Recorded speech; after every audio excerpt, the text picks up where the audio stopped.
Um, hello. Hello, hello, hello. Hello. I am not sure if everything's fine. Yep, we're live. Alright, hey chat. Okay. Yep. So I was actually just fresh off of the Nakiri Kiara talk show, and I know that it's not over, but whatever. We're starting right here, right now. Yeah, hello. So, I'm gonna have to say, welcome to the part 2 of the VTuber drama tier list. Lots of people have been asking for this literally like since 2 months ago, because I know I didn't cover all the dramas that I could have, but right now I'm going to deliver. It took a while because 1, I was busy. 2, talking about drama makes me feel like shit, and 3, I needed a refresher about which dramas I wanted to talk about. Now I know that the drama that's listed in this tier list isn't all the dramas that happened in the community, because like I said, I can't cover all of them. I did forget a lot of them, and the dramas that's here, I really only took from the list in the comment section of my videos. Also, the newer dramas, and God, yeah. What's the Kronii drama? You will know soon enough. I mean, come on, man. By now you should have known what the Kronii drama was all about. But yeah, it's okay if you haven't though. Okay. I guess we're okay. Let me just put up here real quick. Yeah, I'm surprised a lot of you are familiar with the dramas that are in here now.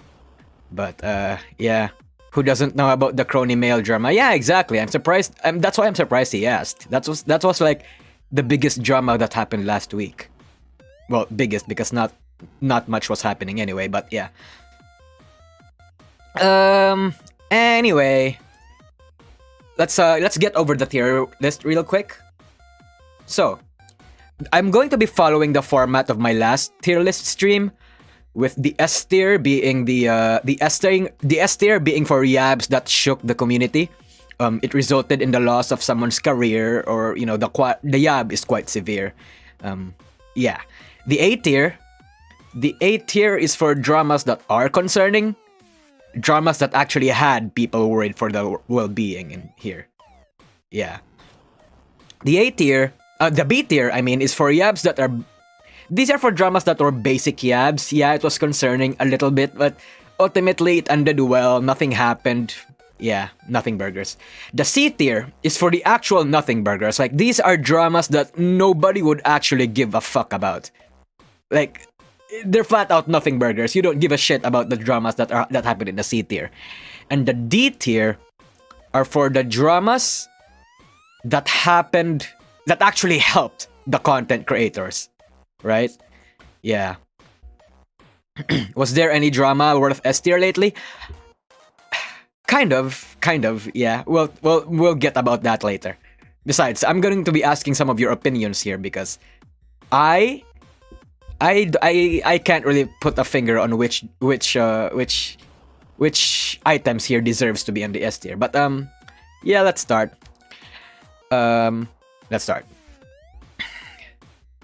So the first one is the Kaoru drama. And here's the reason why the Kaoru drama is actually in here. It's because Sakura Miko was involved. Okay, so chat doesn't... Okay, I'm going to pull out the general context here. So, in essence, Kaoru is the pink-haired person that you see here. This one, she's the pink-haired person. And he was a Holostars member that was actually one of the fastest stars member in the company back in 2020, right? And what happened was he graduated, but he got terminated. Yeah, I know it's a she, right? Oh, yeah, whatever, chat. He's playing a female character, but it's a male, whatever. But yeah, anyway, he got terminated. Like Cover Corp terminated his contract. but it was voluntary. Like he did a voluntary termination. He basically asked Cover to terminate their contract. Even Oga himself and Cover stated that it was his personal decision to withdraw from Holostars. But yeah, but that was when our good old buddies Narukami Sabaki, I'm sure some of you remember him, came in and delivered the sweet controversial juice of that the masses were asking for, and basically said that Kaoru was cheating on his wife with one particular Hololive member and one indie. And that particular Hololive member was Sakura Miko, allegedly, because she was taking a break close to the date that Kaoru left. And so people tossed out lots of speculation that it was her. So in essence, a lot of people in the Japanese side of the community were accusing Kaoru of fucking Sakura Miko. Meanwhile, in the English side of the VTuber community, who kind of had, suffered the language barrier, had trouble trying to ascertain which rats were true and false from 5chan and 4chan. Yeah. So basically, it's another cheating, quote-unquote, cheating scandal that was ultimately unproven, and another attempt from Narukami Sabaki to expose the dangers of VTubing. At this point, like I said, Narukami Sabaki has had the reputation to be rather hit or miss with his stuff, but with him recently right about the whole Yozora Mel drama back then, a lot of people were actually just inclined to believe him. But what they don't realize is that the guy pretty much missed more than he hit. So this was just an accusation, chat. Like, this actually didn't happen. No one actually was able to prove this. Because for one, Miko actually took a break because she was sick. She had health issues. And Sakura Miko, you'd honestly think Sakura Miko would fuck someone. Like, the guy's shy as fuck and he's like asexual supposedly. So it's like, no, the whole rat was bullshit to a lot of people. But and besides, if that actually happened, Cover Corp would have done something about it. But yeah, anyway, ultimately Kaoru left, and she seemed to be in good terms with Cover, and Sakura Miko was untouched by the whole drama, because when she came back, she had one of the biggest comebacks in Hololive so far. Sabaki's rats were ultimately unproven again. So yeah. I would actually put this in the B tier. I would actually put this in the A tier if Narukami Sabaki was right. If the whole rat that he was fucking if he was cheating on his wife was right. And whatever. But if he actually fucked Sakura Miko, I would have put this in the S tier. But again, those were just rats, those were unproven. Those were doubtful at best because it's Narukami fucking Sabaki, obviously. And they were just rats from 5chan that he took up and, went with it in the news. So I think it's going to be on C. Because, in the end, Kaoru did leave.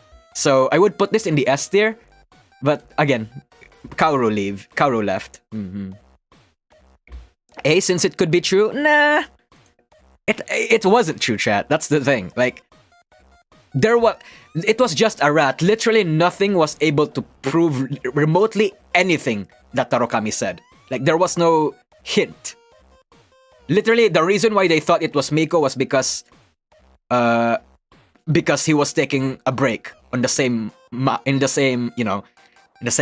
date that Kaoru left. That's how that's as far as I know, at least. But anyway, Koreiji Ollie.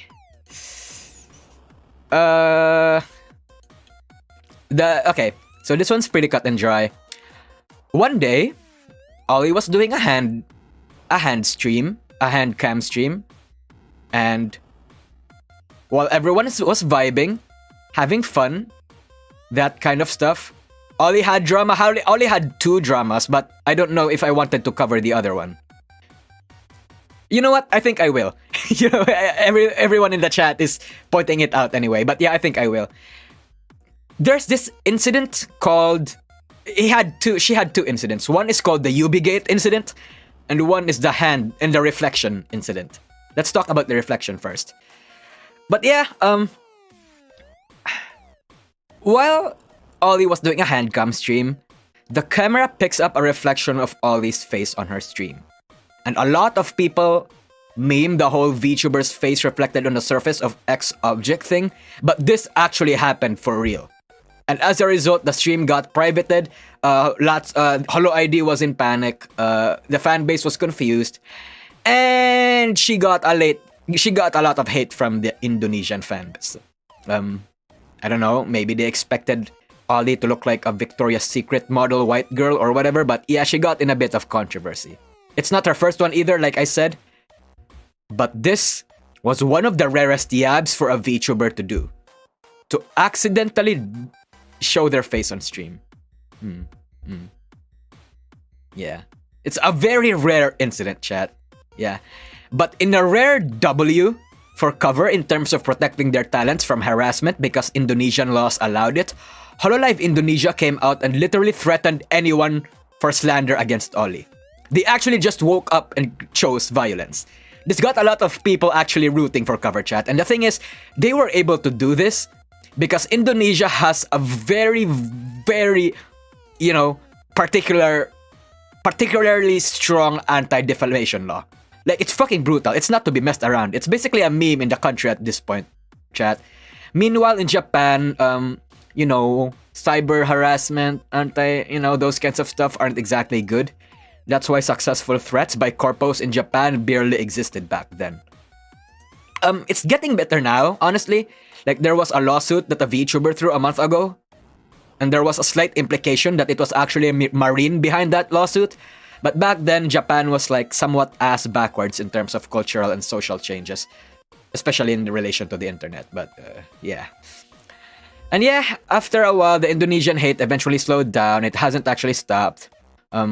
Because honestly, a few months later, Ollie's posters were literally vandalized by a couple aunties. Which, alleged this incident. So yeah, it seems like Ollie may have triggered a bit of a hate boner for Indonesian aunties. So this is B tier, I would think. Because again, would have been a nothing burger, but this was one of the biggest yabs ever. Not biggest yabs ever. This was a rare yab. One of the rarest yabs ever, I would say. And the other yab that Ollie had was something a lot of people called Ubigate. Because on a certain stream back when Ollie was just, fresh, it was quite early in her career.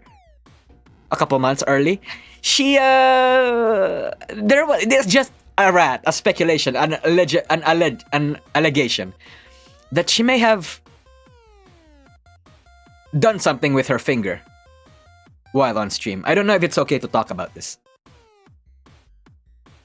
Yeah, I think that's all. I think that's as far as I'll go.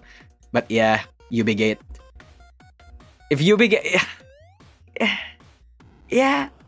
But it's like at the same time, the fact that the fact that Cover and Ollie didn't even like try to censor it, didn't even try to get rid of it, makes it seem like it's not actually, that didn't actually happen. Maybe it was just a rat. Like, maybe this wasn't even a big deal, right? I don't know. That the Ubigate drama, that's kind of an iffy drama for me because I still have my doubts about it. But whatever. Yeah. God, sorry for the notifications, by the way. Anyway, next up. All right, the Nyanners pump drama. Where do you think this would land? Because chat, the pump drama was a primordial yab, a very old one, and I don't know if it's very old, but in context in the VTuber industry, it's kind of old. Because this was a yab that haunted Nyanners for a really long time. It was a classic. Can you explain? Okay, let me explain.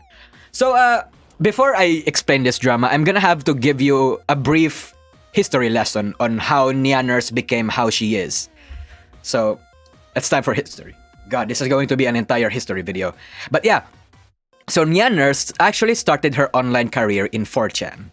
she was really popular in 4chan chat. She was infamous because she was doing the whole lolly anime girl stereotype parody and edgy, and she was edgy and shitposty. She was basically an unironic r/not like other girls thing. Because literally she was not like other girls. She was like what these these people in 4chan wanted from a shitposter girl in the internet. In fact, that's how I found her. 4chan was how I found Nyanners at first. So yeah, basically she was worshipped in the site, and she was growing really fast because of it. And she was doing the kind of content that you expected 4chaners wanted and made. But one legendary video among them was the Pumph Pumph song. That song was like... How do I describe this? It was a video where she was singing, talking about being cream-pied by Oni-chan and shit, and it was kind of cursed and based at the same time, or even cancelable depending on your opinions and outlooks in life. It had heavy lolly elements in it, whatever. I think you guys could just, look up on YouTube the Nyanners Pumph Pumph drama. She deleted the original one, but there's been countless re-uploads. But yeah, this would come later to bite her in the ass when Nyanners basically got burnt out and tired of 4chan. She got into Tumblr, and if you're not aware about the dynamics of both websites of 4chan and Tumblr, all you need to know really is that they're polar opposites. They're fucking enemies. Go watch Internet Historian's videos if you want to know more. So anyway, sometime later, Nyanners came into Tumblr and came out. And basically, she made a 180, right? She changed. She said she regretted everything that she's done. Like, she doesn't like all the things that she was doing all this time, and she hated it. She deleted the Pumph Pumph music video and set out an anti-lolicon stance. And those views were heavily influenced by her time in Tumblr, I would think. And to Nyanners' original audience in 4chan, that was basically treason. They were saying shit like, "We made you Nyanners, and now you come and decry us? You humiliate us after everything we've done for you?" That kind of thing. So yeah, thus started Nyanners' infamous reputation. Yeah, and what makes it worse was the fact that she was doing a lot of lolly-esque stuff even after she made the whole anti-lolicon statement. So to many people, Nyanners was an absolute hypocrite, and the Pumph Pumph music video was the symbol of that hypocrisy. Right? Again, that's not personally my opinion. That's not my opinion. That's how the general community looked at her. Because to me, personally, I think Nyanners kind of cool, chat. I don't know if that's gonna get you guys to hate me, but I think Nyanners is pretty cool. But yeah, a lot of people did not like her. But yeah, and this was pretty huge at the time. I would actually place it on the A tier. Yeah, because it didn't cripple Nyanners' career. Let's just get that out there. But it did make a lot of people hate her, even now. As time passes, Nyanners' reputation seems to be improving, and that's because it's really only old VTuber fans and 4chaners that hate her. And as VTubing grew, more people that were unfamiliar of what she was doing in the past just found out about this, and they don't really care. I like Nyanners. She's pretty based. Yeah, I would think so too. I kind of like Nyanners. But the drama itself, I would think is actually A tier. I know she's involved in the Nux drama, chat, but it's, I don't know, yeah, it's conflicting. It's like, it's conflicting. Yeah. But whatever. Again, A tier. Like, you had to be there to realize how infamous Nyanners was and how this affected her. And considering that whole Pumph Pumph video still actually haunts her, I think it deserves to be an A tier. IDK, that's a drama. Well, it was a drama. Like, you have to realize, Nyanners was big. Like, really big. Anyway, let's go for the Kronii drama next. So, the Kronii drama. How do I want to start this? Hold on, let me just Let me just think for a little bit, chat. I want to know. I want to think about where to start this. Okay. First of all, I'd just like to say that this isn't just the Kronii collab drama. This is the male and female collab drama in Hololive in general. And you guys have to know that this whole thing started when Amelia Watson made that whole duet thing and using a clip of Regis singing "Fly Me to the Moon." Because that had Ame Goslings fucking on suicide watch, chat. Like, holy shit. That was what started the drama. That was like the kindling for it, basically. Yeah.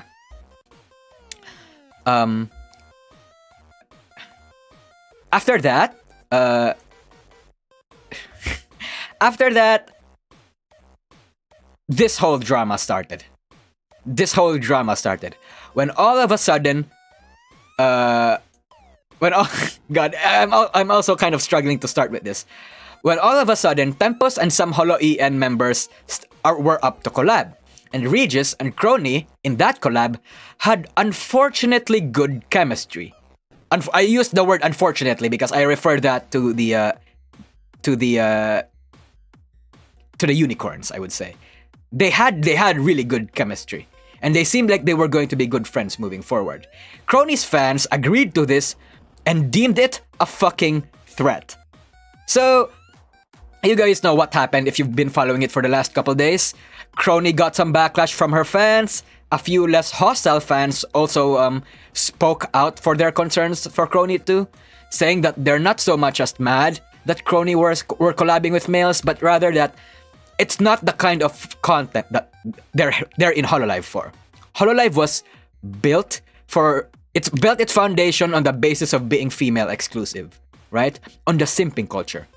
And collabing with males threatened that.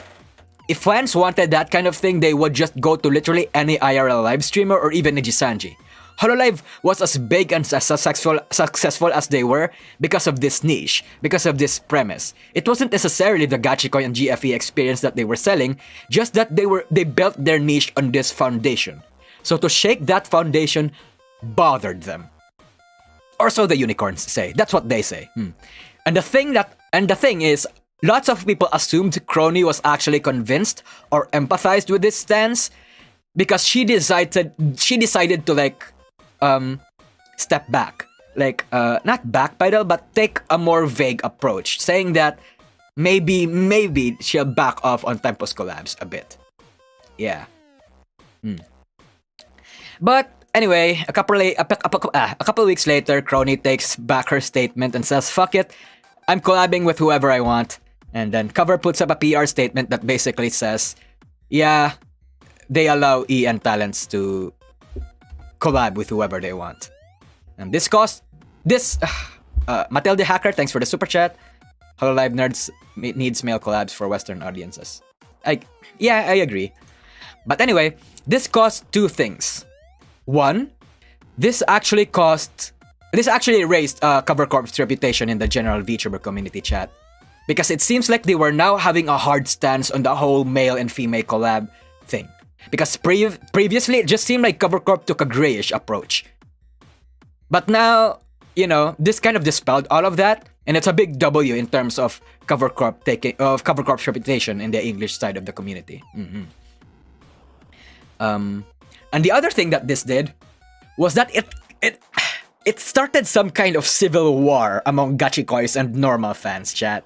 Because they were taking sides. This was an all-out civil war. This was funny to me. They were taking sides. Like the Holo-EN members that haven't collabed with males and the members that had collabed with males were put on two camps in VT. Like they were picking camps. Like the rebel insurgents were Bae, Kali, Ame, Kronii, and the members that have collabed with males. And the traditional empire was Kiara, Gura, Fauna, and the members that haven't collabed with males. It was actually absolutely fucking wild. And I could recognize that this is actually kind of bad for the members that haven't collabed with males yet. Because those particular groups may cling onto them more for the sole fact that they represent the Hololive that they once knew.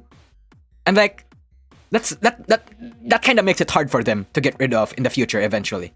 like Kiara. Like Kiara especially, God. I feel bad for Kiara because never did I imagine VT would actually worship Kiara. Because VT has always hated Kiara, chat.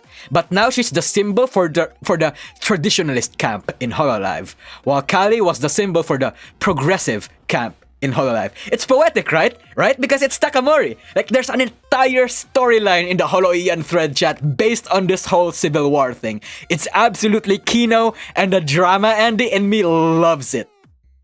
But again, I feel bad for, like, enjoying the shitfest, the dumpster fire, because I do know that it'll become a problem in the future. Because, like, you know, collab begging is gonna get worse, and the members that haven't collabed with males are gonna feel pressured. Otherwise, it's gonna seem like they're taking a stance against Holotempus and stars in general.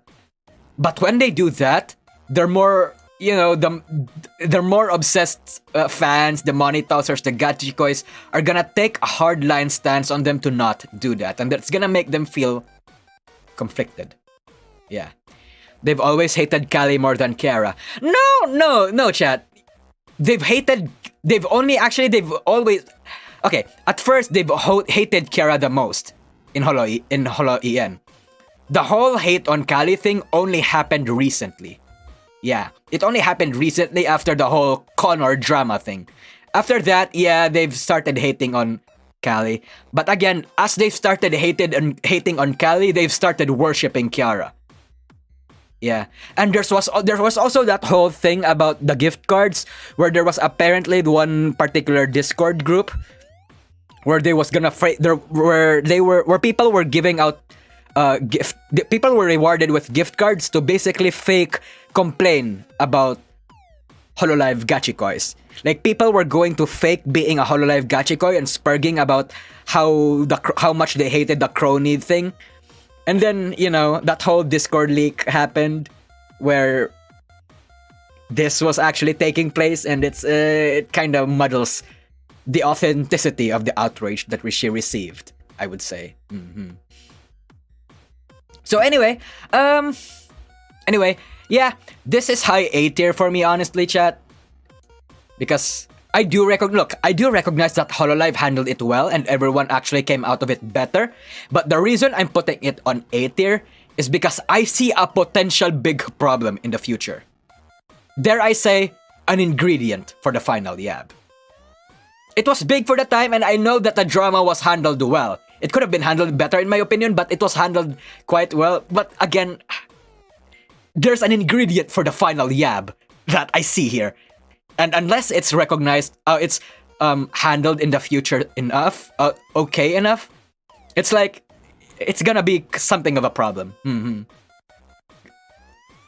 Take this, I'm going to be the Nostradamus for this chat.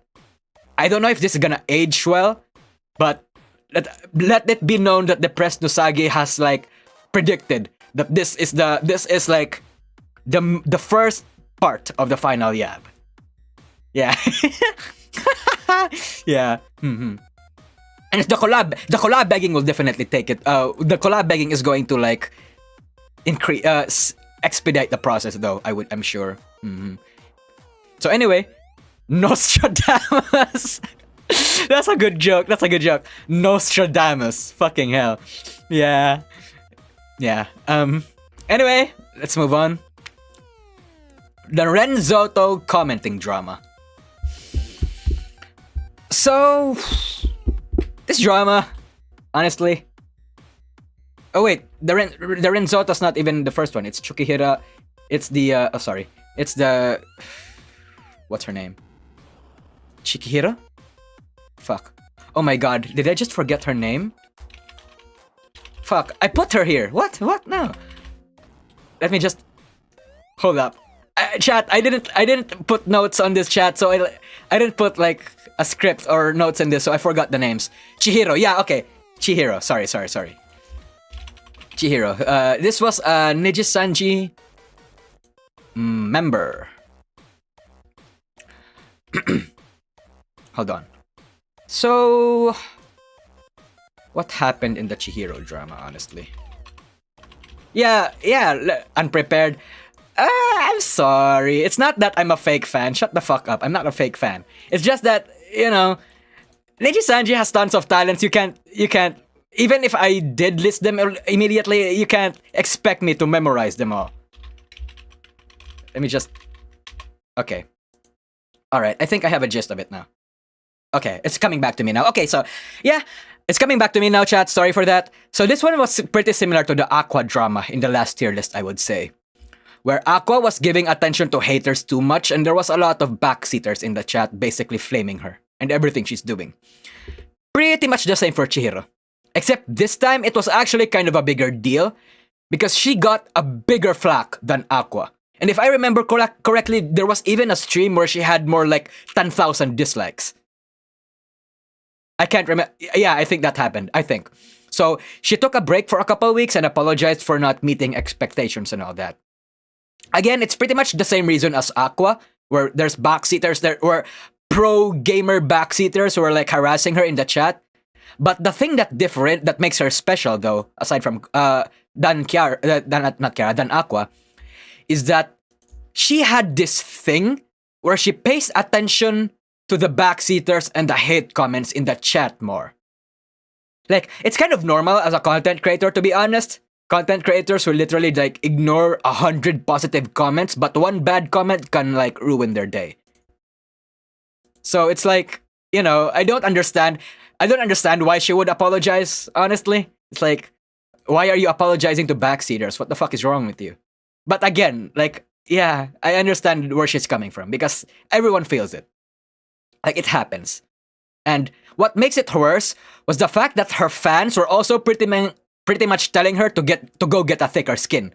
Asking her to please just ignore the fucking antis, just play however you want. And then she proceeded to not do that.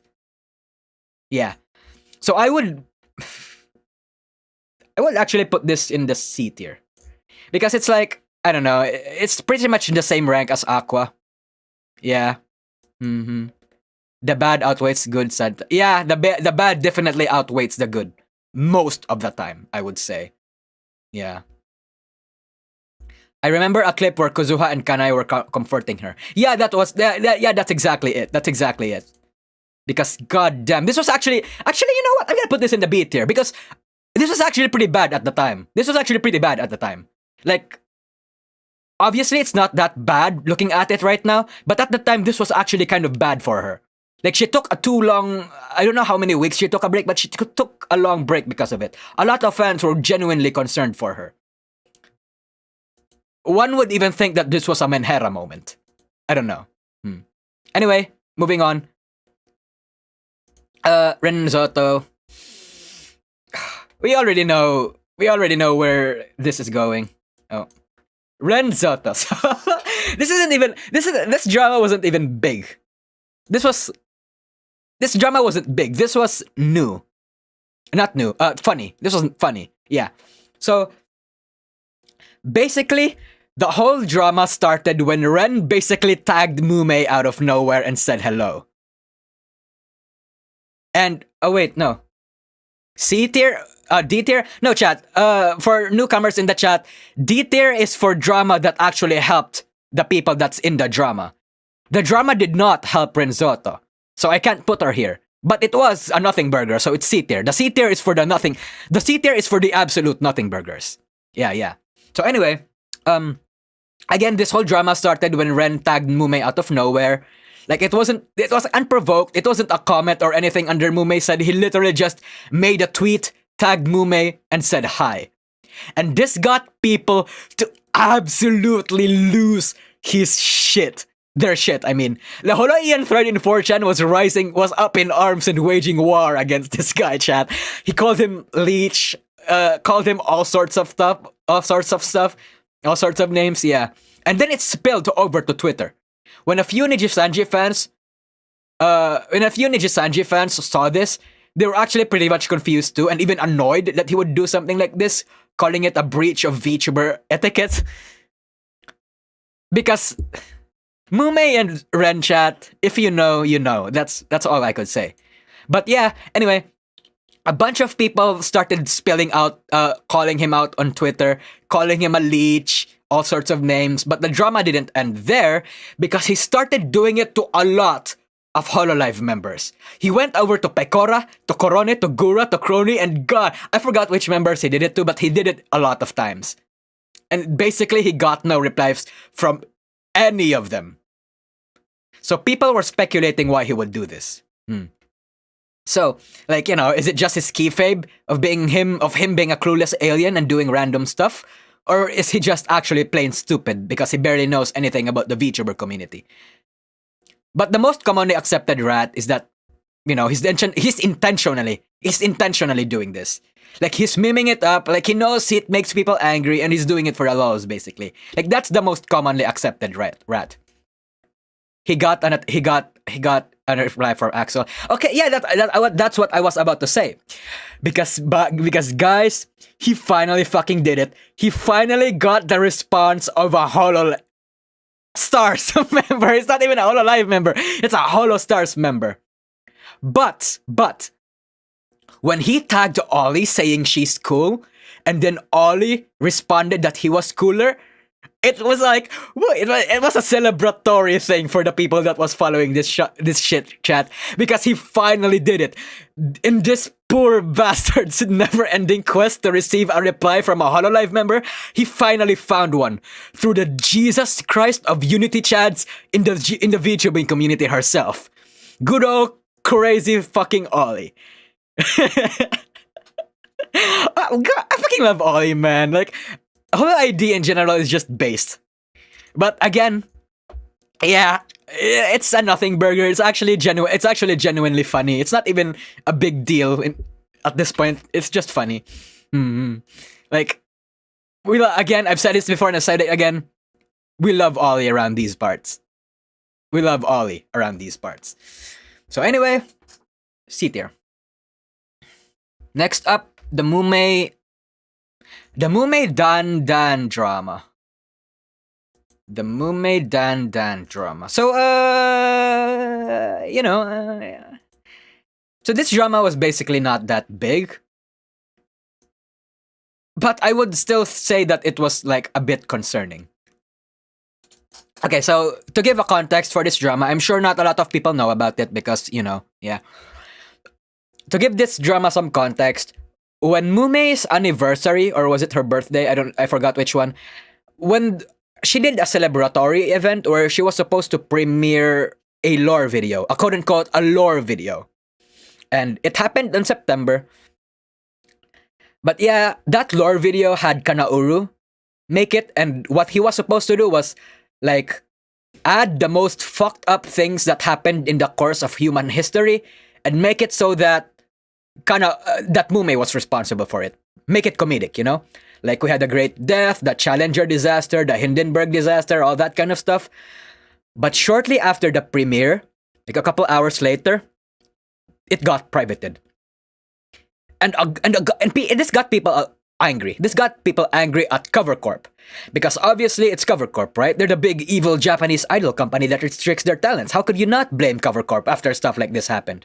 Of course it's them that's responsible for privating it. No fun allowed, right, people? But anyway, yeah. Yeah. What made it worse too was the fact that Kaoru apparently only not apparently, he said it himself. He only submitted the video to Mumei literally half an hour before it was set to premiere. So the company didn't have time to check if there was any copyrighted or controversial elements in the video. Thus, it was privated. And people were upset at both Kaoru and Cover, actually, because I looked into the incident myself, chat, and I actually saw a considerable amount of people on YouTube and Twitter complaining that that some of the disasters were insensitive and even offensive. Like, they were calling Kaoru out, they were calling Mumei and Cover out, and that because they were undermining the recent tragedies and parodying them.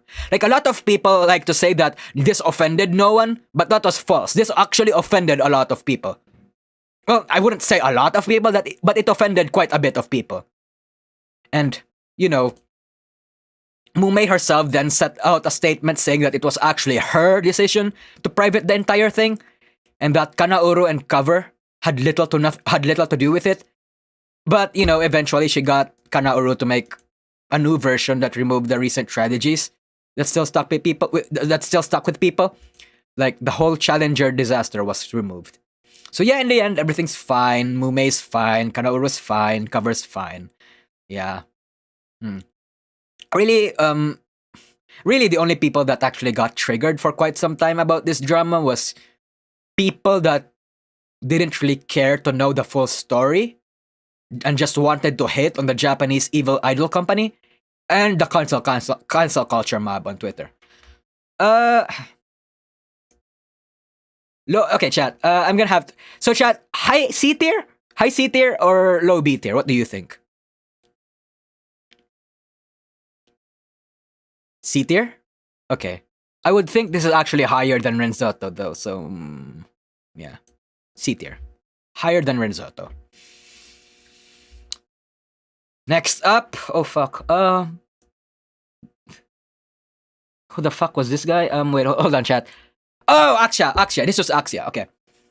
Sorry, I made this tier list like a week ago, so I kind of forgot, some of the things that I've added. Anyway, yeah. So this was Axia. It's not Shoto. It's Axia from Nijisanji. So recently, she took he.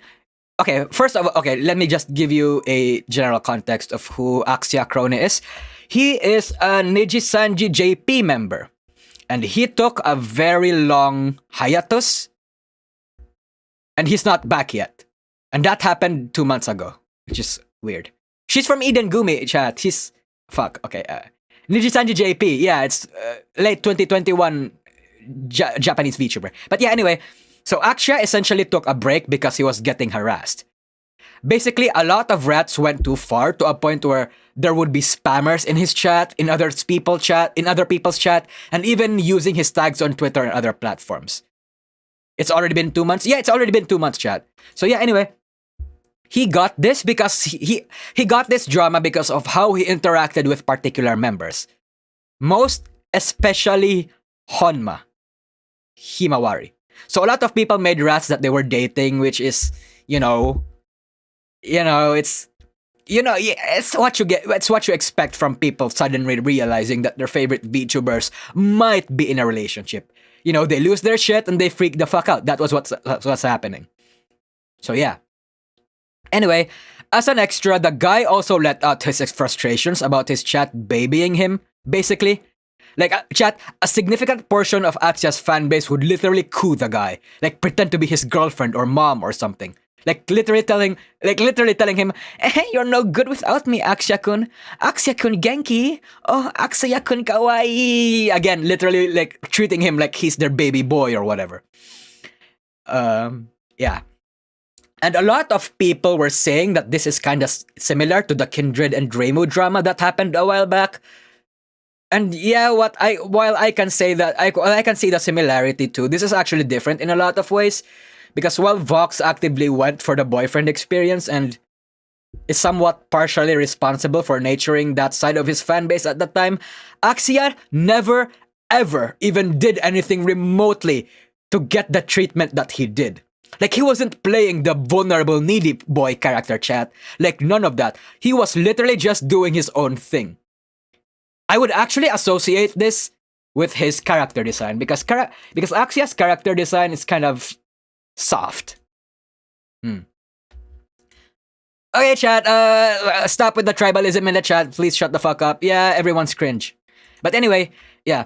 I would associate this with the Uki Violeta incident that happened a few months back. It wasn't really a big drama, but for some context, the Uki Violeta had also somewhat of the same problem, where a lot of his fanbase actually called out his own gachikois because, like Axia, a lot of Uki's fans were literally babying him, telling him to go eat, to be big and strong or whatever. His own mods would tell people to stop super chatting so he can stop doing super chat reading streams so that he can take a break and take care of his own health and mental health or that kind of stuff. People were literally babying Uki, and that's the same thing that happened for Axia. But in the case of Axia, he felt the need to take a break because while he had this problem, it was actually just a minor part of the problem. again, his main concerns were actually the slander and the whole harassment thing because of the rats of the whole relationship drama that's been bothering him and the company. But yeah, even now, he's not back. And it seems like he's working on legal stuff to get back against his aunties. And that's about the gist of it.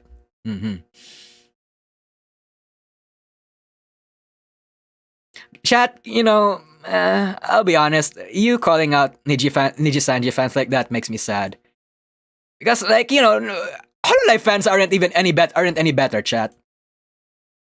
Like, come on. Let's not pretend that Hololive fans are better than Niji Sanji fans. In terms of being cringe and degenerates, the toxic side, that side of the fan base are just equally the same. Like, come on here. Like, come on, chat. Let's not go there.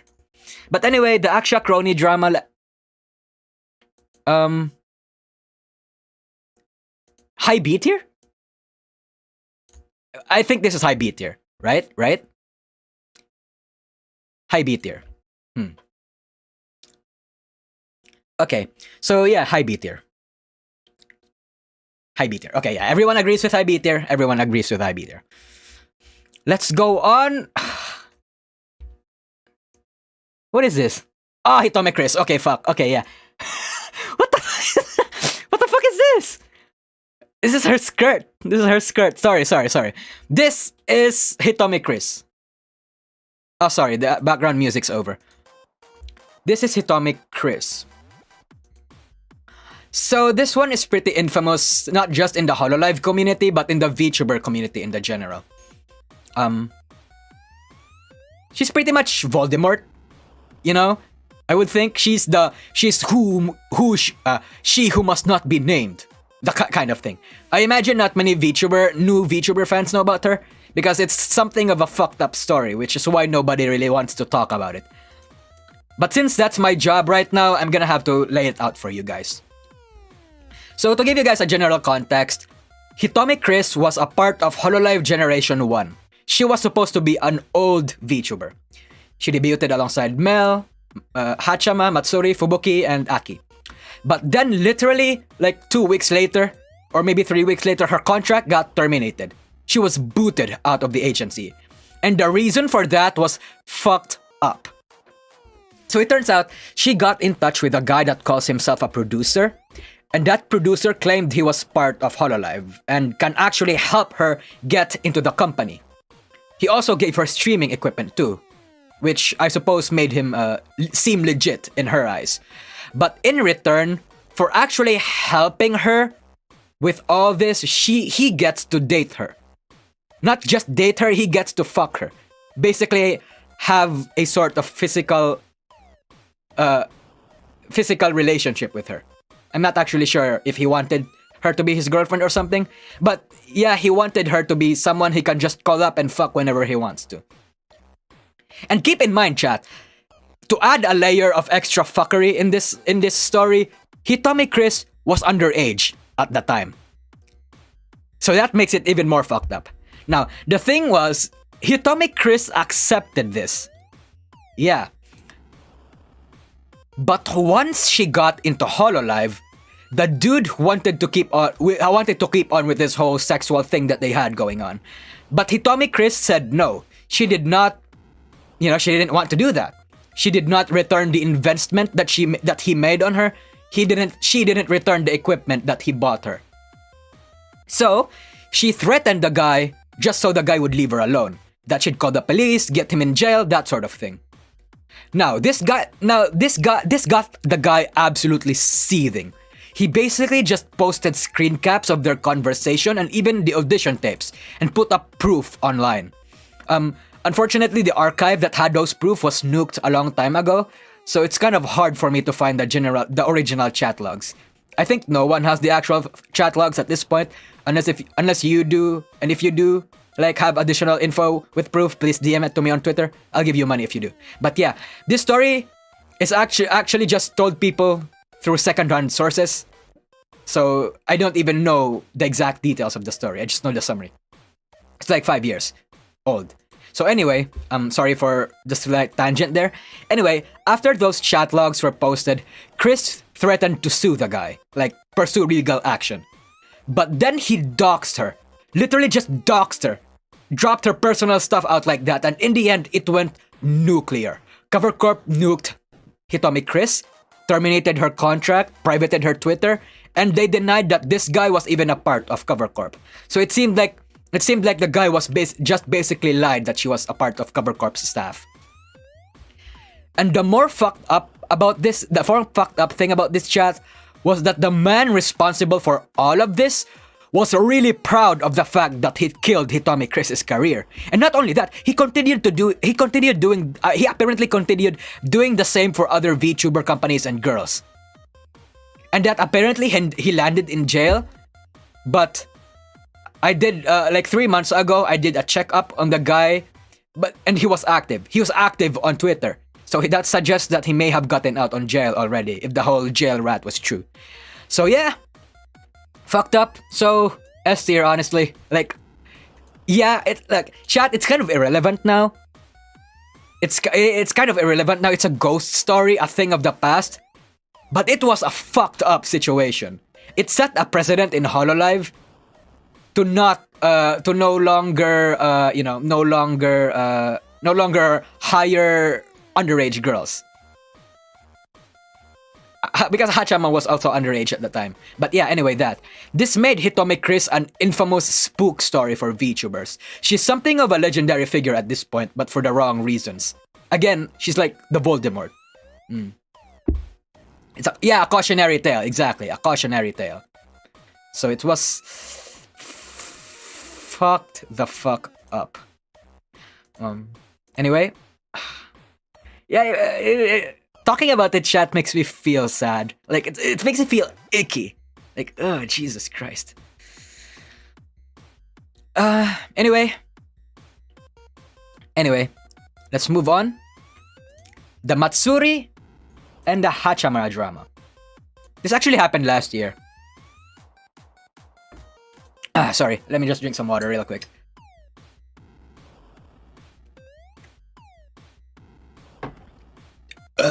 Excuse me. So the Chammers and the Matsuri drama. So back in the middle of last year, Chammers and Festival got into a bit of drama, with Matsuri being the one that actually publicly called Haachama out. So suffice to say, it got a lot of people actually concerned for the friendship of two people, and knowing that both Chammers and Matsuri are kinda slightly mentally delicate in a way, it got a few people scared that it was actually going to cause a civil war between Chammers and Matsuri, and in the worst case scenario, even possibly a graduation between either members. Especially since Coco just graduated at this time. So, you know, Haachama, her mental faculties was not exactly the best. So anyway, yeah. Anyway, the short story was that Matsuri wanted to invite Haachama for her 3D birthday live, right? But Haachama says yes. But she said that it was going to be a little bit difficult for her to do so. But yeah, she wasn't coming in. She was taking a hiatus, so she couldn't do it. Haachama said yes, she was going to be there for Matsuri's birthday live, but she was on a hiatus, so she couldn't. So Matsuri then asks Chammers to at least record something for her birthday. Haachama said yes. Did a clipper cause this? Nope, a clipper did not cause this. Anyway, Haachama said yes. But when Matsuri's 3D birthday live actually happened, Haachama was nowhere to be seen. No recording, no attendance, nothing. And that was because, again, she was on hiatus. So Matsuri understood, right? But then Rusha's 2nd anniversary live happens, and Chammers was there. So Matsuri got pissed, and she rants about it on Twitter, publicly calling Haachama out, and it got people mouthing. Rats were flying left and right, saying that Matsuri, knowing her slight menhera tendencies, would probably graduate because of this. But it doesn't help that Haachama was basically ghosting her too. And you had the standards Chammers hates Matsuri stuff flying all over it. It was a disaster. And the cream on the pie of this situation was when Matsuri announced she was going to take a break. And it got people absolutely panicking. The Japanese side of the Hololive community were in absolute shambles, chat. Exaggerating a bit, but the fan bases of both people were in shambles. But there was an unrest. But yeah, anyway, they made up eventually. They became friends after. It was all was well in the end. But I remember it was actually kind of a big deal, especially since Coco just graduated and Haachama somewhat became like very mentally fragile. And she was touted like the bringer of yabs to many people. So I think B tier, honestly. Again, chat, I don't know if this is C tier. I don't think this is C tier. Because a lot of people were genuinely panicking for this. I would think this is high C. Okay, you know what? Maybe this is the high tier of C tier. She posted it on her main, on her other main. Matsuri has like, not on her personal account, but you know how sometimes other VTubers has 2 accounts? Like Elira has 2 VTuber accounts. And it's like, she posted it on her other main. But yeah. B tier was right, I think. Is right, I think. Haachama has PTSD over Coco's graduation, exactly. Like until now, I would think. That's just something that... It's just something that you don't move on to from easily, chat. Especially since if you think you're responsible for it. I'm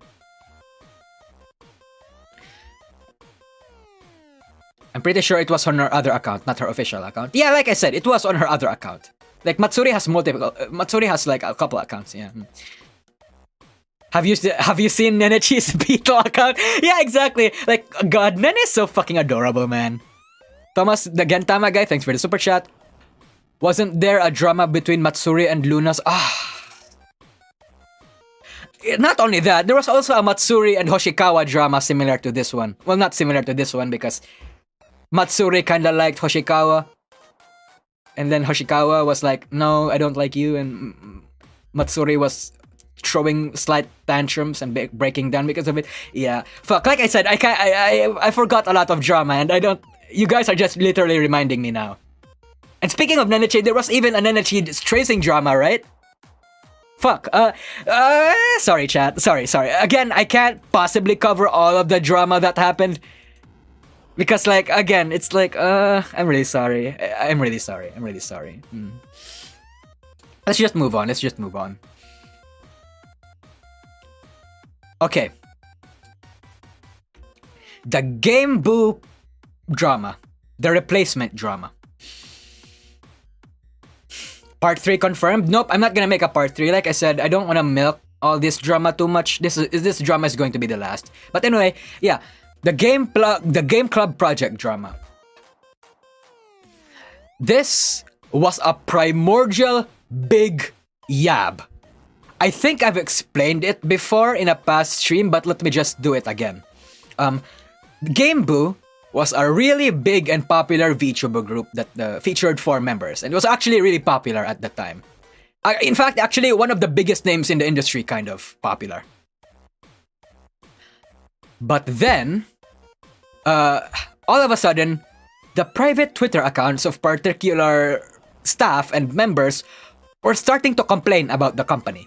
Saying shit like they were horribly treated, like it was something of a black company because they were overworked, they were verbally abused, even allegations of sexual abuse, even, and all kinds of stuff you expect from a terrible company.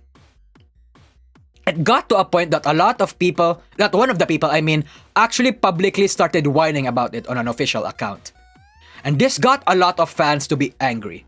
Because from the looks of things, the behind the scenes happenings of Game Boo was not good. There was shady stuff going on in there, and they did not like it. So the company apologized, and they said that they'd do better. But unlike Nijisanji or Hololive, they did not get better. In fact, one of the members even flat out said that everything was still as shitty and it sucked to be there still.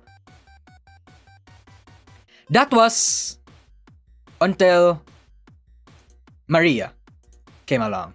Not Maria, Miria. Sorry, Miria. Miria came along, which is a VTuber that you see here. See this? That's Miria. She came along and she sounded entirely different. Like, she sounded different. People noticed that Gameboo eventually replaced every single member that they had. Like, slowly. Literally, they had other voice actors crawl into the skins of these avatars. And it got a lot of people angry. Turns out, the original voice actors quit. Because the management in Gameboo was so shit, the members has had enough and people supported that. So yeah, subscribers bled, views diminished, and the notoriety of the company grew. They even tried to pull a one-ditch Hail Mary by saying, "Hey, our members aren't actually VTubers, they're actually C-tubers, character YouTubers," whatever the fuck that means. Like, what the fuck is a C-tuber? Like, what the fuck is a C-tuber, man? But anyway, yeah. They had a lot of excuses for it. Yeah. And, eventually, literally everyone slowed down. The company behind Gameboo got their reputation ruined. All the members except Miria retired. And overall, this was a yab that told every business person in the VTuber community that their VTubers aren't replaceable. People are attached to the first and original actors behind them, and anyone that tries to replace them is immediately rejected. That they're not anime characters that can easily have a change in voice actors once a season changes or something. Though, honestly, I don't even know if their reputation is that ruined, because Unlimited Incorporated, I think, which is Brave Group now, they turned into Brave Group. They're fine now. They're actually doing quite well. Like, the company behind this owns multiple VTuber groups. Like, they're not dead. They own VSPO, Mugen Live, Riot Music, and a few others. Like, they're far from dead, chat. And you have to realize, these groups are massive, especially VSPO. VSPO is like the third or I think the fourth biggest VTuber group in Japan. Did they learn from the Kizuno Ai drama? This happened from the Kizuno Ai drama. Before the Kizuno Ai drama. So, it should be that Kizuno Ai should have learned from this drama. So yeah, again, I don't actually know if Brave Group is like, if Brave Group is actually not that ruined.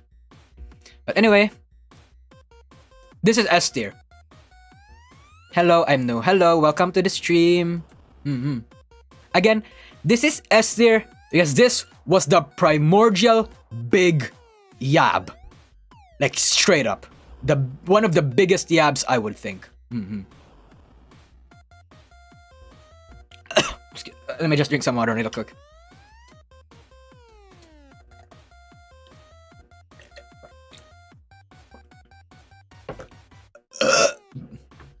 Back.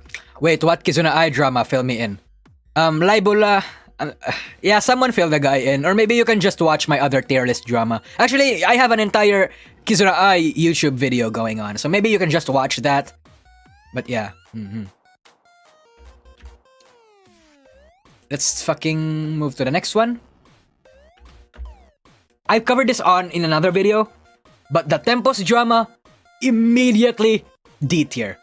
Again, the D tier is where the drama actually helped the VTuber. So, if you haven't seen my Tempus video, let me break it down for you. This drama was started by Hololive fans. Not because they were angry at Cover Corp for giving the boys weird-looking models, and as a result, undermining the hype that they should have been given, but because they hated the fact that Cover Corp was introducing dick havers in Hololive. Before that design was leaked, 4chan was in shambles, chat. Like, the 48-hour countdown was basically like a doomsday clock to them.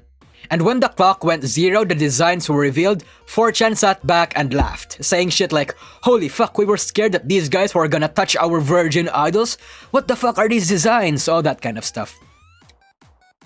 And yeah, a lot of people were angry about Cover for giving the boys weird-looking avatars and causing this controversy too.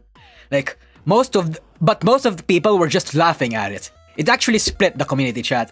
on one hand is the people hyped for their debut and ignoring the weird avatars, and the others doom posting, saying that they were gonna fail either because Cover Corp gave them not so good avatars, or, you know, because it's Holostars. Yeah, it's another VT moment. However, VT turned into the good guys for this situation for like 5 minutes, when their jokes and memes about how Tempus's avatars were so bad actually became funny. It accidentally helped them, and the memes basically turned from ironic to unironic. It's actually something of a miracle, chat. The threads and the spamming were so kino, it actually generated hype for the boys' debut. And when they did, like my video said, when they debuted, everyone was blown away. So again, this was actually in the F tier drama. Because thinking about it, the controversy actually helped them in the end. Because it became a meme in the community. That was a 100% perfect handling of the situation on Magni's part. Also on Cover Corp's part, but mostly on Magni's part. Because it was Magni who mostly took everything well. Because Magni was like the punching bag. I mean, in the end, VT turned against them again. For, you know, for the whole Regis Ame Kronii drama. But like I said, yeah, it was an absolutely magging moment. I'm gonna christen it a new name. I'm gonna call it the Maggining. The Maggining. Yeah, okay. I think that has a good ring to it, I would think. I, as the VTuber historian, proudly proclaim that moment as the Maggining. Hail Mary. Anyway, let's move on. The FalseID and the Kyo drama. Okay, so not really VTuber drama, more like VTuber adjacent drama. Because unless you follow both these people or are aware of who they are, I don't think you'd even know who these people are, or even care. But anyway, a bit of an introduction. FalseID, by now you should have at least come across FalseID. He's like the premier news channel in the VTuber community.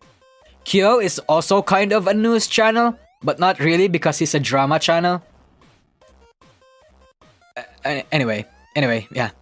Let me just explain this real quick.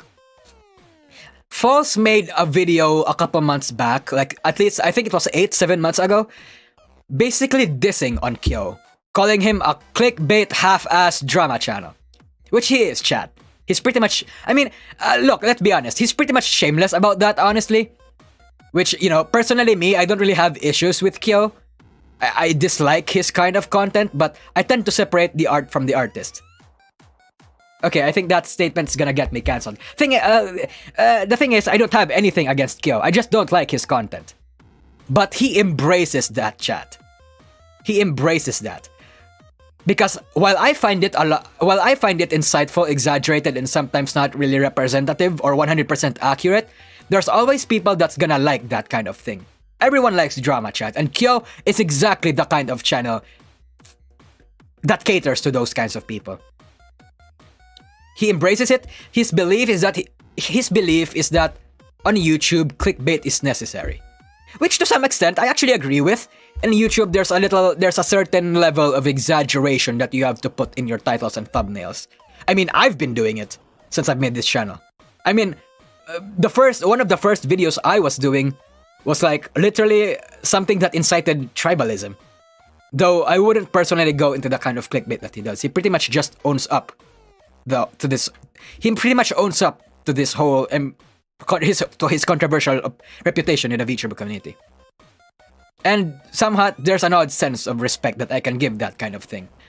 But enough about that. We're talking about False here. Fuck. Sorry. Fuck.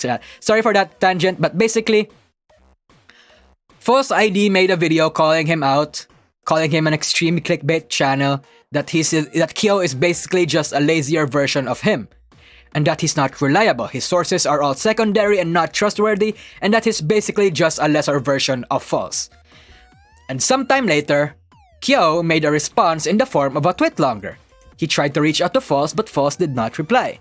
And then he made an entire video defending himself from False. And after that, literally nothing happened. So see, like literally nothing happened. So, kind of a nothing burger, honestly. I mean, they're not even VTubers. Again, this is just VTuber adjacent stuff. And this happened before False and Kyo were really well known in the community. So, I don't think this drama is that big. Yeah.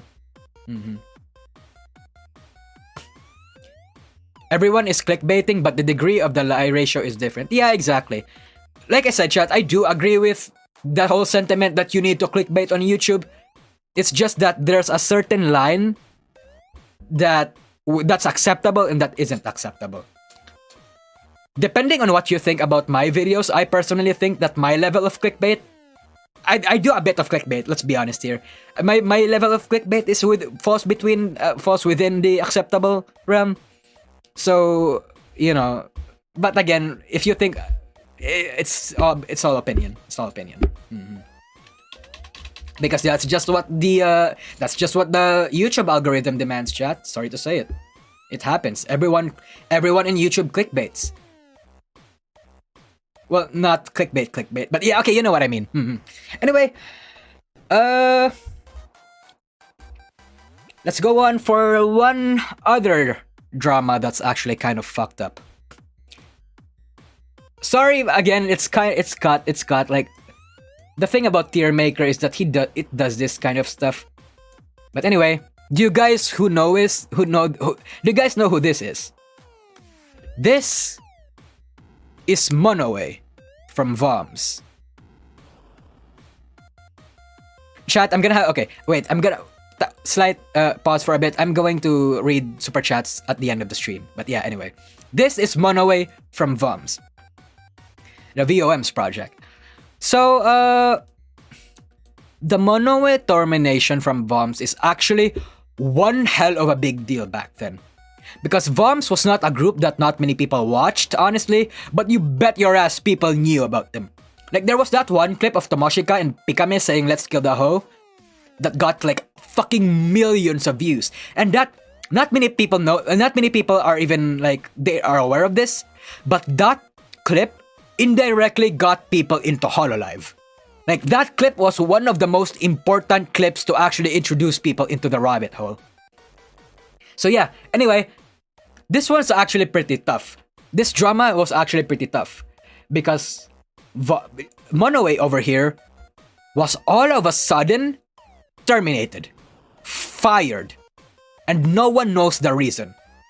Because VOMS itself is so tight-knit, there were no leaks, there wasn't anything the fans could actually latch onto to actually make a proper rat, a sensible rat at least.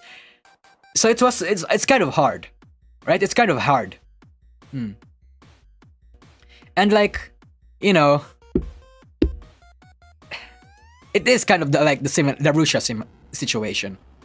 Because it's like, after a while, like I think it was February on the same fucking month last year actually that this happened, where Monoe was like, she was terminated because she apparently breached contract terms. They scrubbed her from the official website. They nuked her YouTube channel, all the standard stuff. And this did a few things. It made Tomoshika and Pikame cry, which is fucking sad. And two, it made a lot of things fearful or doubtful for the VOMS project. Because like a lot of things, because for a long time people have assumed that VOMS was just a kind of a VTuber group. Similar to this one. But with Monoe being terminated like that, it actually set off a few rats and got a few people angry. "I thought VOMS wasn't a VTuber agency. Why would they fire Monoe then?" people would say. And then Pikame would try to make people understand that VOMS really isn't a VTuber agency. And that a whole lot of shitstorm followed suit. It set a precedent, is what I'm saying here. So yeah. It seems like, and it's big, chat, because they literally lost 1/3 of their group. Yeah, exactly. Like, VOMS was only 3 people. So, one person getting removed is a big deal. Like, For example, in Neji-sanji, like someone graduating in Neji-sanji, like in the grand scheme of things, in the overall fan base, nobody gives a fuck, right? But when you have a relatively smaller roster, a graduation from any one of those, or even a termination, is worse. That's part of the reason why, like, if a V-shoujo talent gets gotted, exiled from V-shoujo, if a Hololive member gets gotted, if a VOMS member gets gotted, if a Phase Connect member gets gotted, if one of those members gets gotted, it's going to be a big deal because they're way smaller. February is a cursed month for fucking, it's a cursed month for terminations, I guess. Pikami is the pillar of... Yeah, I would actually agree too. Pikami is kind of the pillar for VOMs, I would think. Like, Pikami is just cute. Oh, there's a bot in the chat. Remove. Anyway, let's move on. I would actually think this is... Okay, actually, you know what, chat? Based on what you guys said, what do you think? What do you think? S tier or A tier? I'm actually more inclined to put it on the A tier because, yeah, this was sad, it was heartbreaking, and it was a termination, but it didn't really shake a major part of the VTuber community. And, scale and size has to be taken into account here, chat. And while this was sad, Monoe was not that well known in the general VTuber community. But, there's rumors of reincarnation, so if you wanna follow her, dozo. Anyway, let's move on. A tier. Yeah, it's S tier. She was forgotten fairly quickly too. Yeah. It's kind of sad. Alright. Spill the sauce. What? I'm not gonna do that. Do your own research. Unfortunately, for stuff like that, you're gonna have to do your own research. Like I said, literally look at the notice on the bottom of the stream chat. I will not talk about drama that needs me to bring up about VTubers' personal information. That, reincarnations are part of that, so I can't. That's why I haven't. Okay, that's why I haven't talked about drama that involves personal information. Because if we put that into account, this list would be like full. Because there's a lot of VTuber drama that involves, that. Pause and pause. Thanks for the $10 super chat. Excuse me.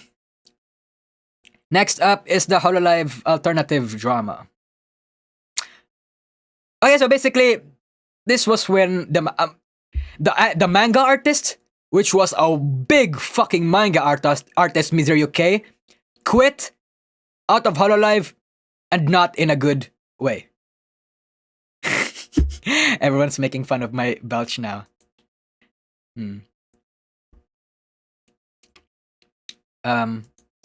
Okay, anyway, let me just remember for a bit. Okay, yeah. So back in 2021, Cover Corp released a trailer for Hololive Alternative, right? And they announced that they were working on a manga. And Mizurio K, a very well-known manga artist and Hololive fan, was working on Cover Corp for a long time now. It was revealed that he was working on the Hololive Alternative manga, right? And if you guys don't know what the Hololive Alternative manga, it was basically a manga focusing on Fubuki and Mio, I think. But all of a sudden, he makes an entire rant on Twitter about how he was cutting all ties with Cover Corp and that Cover Corp's not really listening to him. He made an entire hoopla about it on public. And I would... Yeah. Now again, while this was happening, it got a lot of people confused and angry because the artist was causing unnecessary drama, right? And that was very unprofessional in the eyes of the fans. So, this got there's a lot of... Okay, I'm sorry about this chat. I'm sorry for not really being cohesive about this chat because there's a lot of stuff that happened in this drama. So anyway, let me run it down for a bit. So while Miserio K was making this whole hoopla on Twitter, on the Chinese side of things, on his Bilibili account, the personal people, the people that were handling his Bilibili account, made a stream and announced that what was happening. And as you know, Bilibili and Hololive, especially back in 2021, where the China drama was still on fire, did not work out well. And the Bilibili stream basically revealed that Miserio K wanted a bigger cut of the profits that the Hololive Alternative manga had. But because here's the thing that apparently happened. Miserio K worked on the Hololive manga for quite some time now, but he underestimated how popular it would be. And that's kind of normal, to be honest, right? Because in Japan, the thing you have to know about about Hololive is that while Hololive is dominating the international VTuber scene, in Japan, Nijisanji is still the mainstream behemoth, while Hololive is the niche. Yeah, Hololive was kinda big, but they were the niche agency. People were underestimating the size of Hololive. So when he saw that the Hololive Alternative trailer was getting really popular, like a couple million views within a few hours kind of popular, he got absolutely shocked about how popular they were. So he asked for a pay raise. Right? He asked for a pay raise, like, he saw that it was getting popular, so he wanted a bigger cut of the profits, a bigger percentage. Hololive said no. Hololive basically said no, and he got upset. And additionally, since Kyo is one hell of a doujin artist, very skilled and very talented, like I said, he had a really awesome marine doujin. He wanted to make Hololive doujins, and after he worked on the Hololive Alternative manga, but Cover Corp said no. He wasn't forbidden, actually. Cover Corp didn't even forbid him to make Hololive doujins. He was just discouraged to. He could have made those doujins if he really wanted to. And this was what got him to lose it on Twitter. I don't know if it's the language barrier causing me to not really grasp the magnitude of this yab, but again, apparently the Japanese community were absolutely shitting on the guy. Yeah. Even Marine, who likes this artist a lot. And, Marine was also this artist's Oshi. So it complicated relationships. But yeah, while I mentioned the whole Bilibili stream, it actually wasn't that important. The reason why I mentioned the Bilibili stream was that this information was gotten from the Bilibili stream. This whole Miserio Kai underestimating the market share of Hololive and, wanting a percentage cut of the manga profits, this came from the Bilibili stream. I just watched it. It didn't really cause the kind of backlash that you people might have think, so I'm very sorry if I've kind of misled you on that. But yeah. Even then, Miserio K said that there was a lot of things that were not true about the Bilibili stream that happened. And that some things were a bit exaggerated. But yeah, anyway, they kinda resolved their problem afterwards. Kay explained himself formally and made an official statement. He apologized, Cover Corp apologized, but the manga was suspended after he left, so kind of a massive oof. I mean, A tier, honestly, chat, I would actually put this on A tier. Because one, Cover Corp lost the employment of one hell of a talented mangaka, and two, the Hololive Alternative manga was suspended because of it. And it caused a bit of an uproar, so yeah. But the Bilibili people didn't support him either because of early works. Yeah, exactly. Like, again, the Chinese fan base wasn't exactly up and making a hoopla about it too. So again, sorry if I misled you there. Manga was delayed. Chat, I don't even know if the manga was still in works right now. I think it's suspended indefinitely. I think they've stopped making it after he left, right? Maybe I don't know, maybe I haven't been following the Hololive Alternative manga, so maybe there's a new artist. Was there a new artist? Let me just look it up real quick. Hold on. Manga is still going on, bro? Alright. I think I'll take your word for it. I'm not a manga reader, so it's like, whatever. Sorry, okay. I stand corrected. Manga apparently is not cancelled entirely. Mm-hmm. The Goblin Slayer artist is doing it? What? Yo! That's huge! That's huge! What? Where did I know that? Where? What? Okay, sorry, hold on. I did not know that. What? Yo, that's fucking huge! They got an equally talented manga artist to do it. Wow, Cover Corp's putting up the big bucks for this manga, it seems like. Oh yeah, wasn't there also like a Shonen Jump manga for, not Shonen Jump, a Shonen manga for like Holo X, right? Damn, Connor from Trash Taste. Yeah, I got the joke, yeah. Cover Corps has a lot of problems. Projects. Mm-hmm. What? I didn't know this. I also didn't know this. This is the first time I heard of it. Yeah. Anyway, let's move on. Do you guys know who this is? This one is a primordial yab, but was big. Do you guys know who this is? Hold on. No? Yeah, understandable. Of course, chat, this was a primordial yab. Not maybe primordial yab, but it was a very old yab. This was a girl named Kotonoki Seo. So anyway, let me just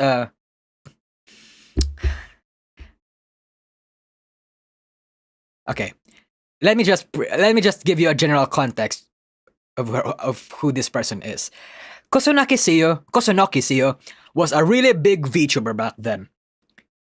She was collabing with basically the big boys of all agencies and indies, collabed with a shit ton of Hololive members, collabed with a shit ton of Nijisanji members. Yeah, I saw a lot of this drama happen before my eyes, and it actually got me really sad because I liked her.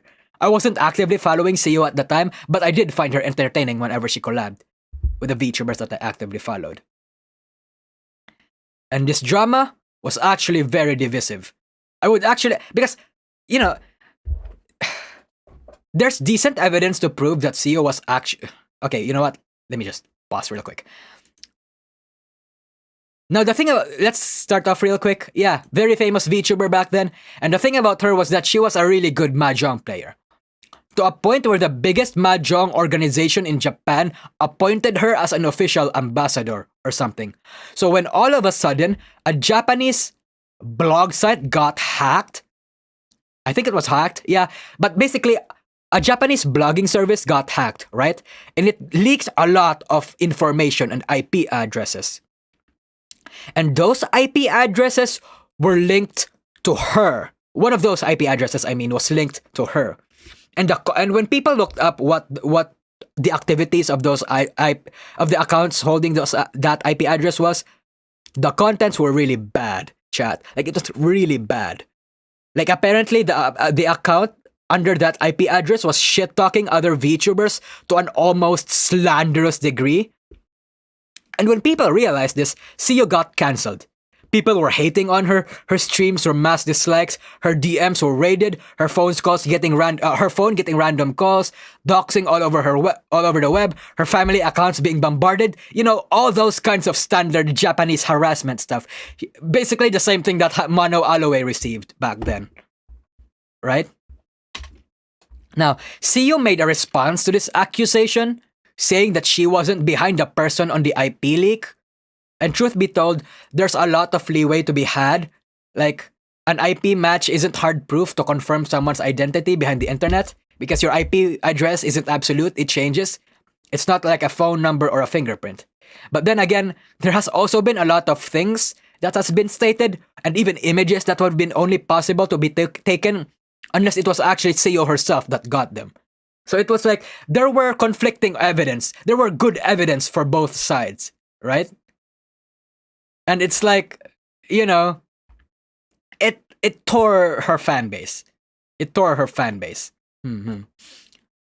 Like, God, even now, nobody can actually say for sure if it was actually real.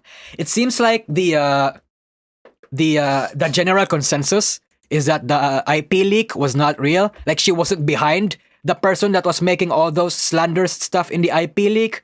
But I still found a lot of people saying the same, right? Like, this drama was massive. Literally tons of blogs, tweetlongers, streams, and all that kind of shit was made due to this drama. And all of it was basically an attempt to debunk one another. And I can't even, chat, look, I can't even say take a side about this, chat. Because like I said, it was a long time. I'd have to revisit and comb through literally everything to make my own judgment. But since I don't want to do that for this tier list because I would be dragging things out, for now I'm just gonna say this is doubtful at best. Like, there's conflicting good evidence for both sides, and it's ultimately up to the people to decide whether or not they believe it. But yeah, I understand that a lot of people haven't heard of this though, because again, this drama was a primordial yab. This was really old. But I wouldn't say this was bigger than the S tiers. Than the other in the S tier. I would say this was the lowest in the S tier. It sounds fucking wild. And in the end, this actually got Seo to get got. She said she would go on an extended break, but she hasn't returned to YouTube ever since, I think. Yeah, I don't think she's returned to YouTube. She's literally like she yeah, it killed her career basically. 2020 isn't that old. Chat, 2020 is old. This was like early, like maybe early 2020. It was old. Like 2020 is kind of old when you think about it, right? Like the Mel drama happened in 2020. That was, it's old. Like, it's only 2 years, but 2 years in the VTubing industry is very long. That's a long time. Within 2 years, Kizuna Ai became irrelevant in the EN side of things. Within 2 years, within 1 year even, Niji Sanji EN became from like somewhat of an obscure branch to literally, an actual contender and a fucking big boy in the EN industry. Like 2 years in the VTuber industry is really long. Like, it's a long time. Anyway, yeah, again, low S tier.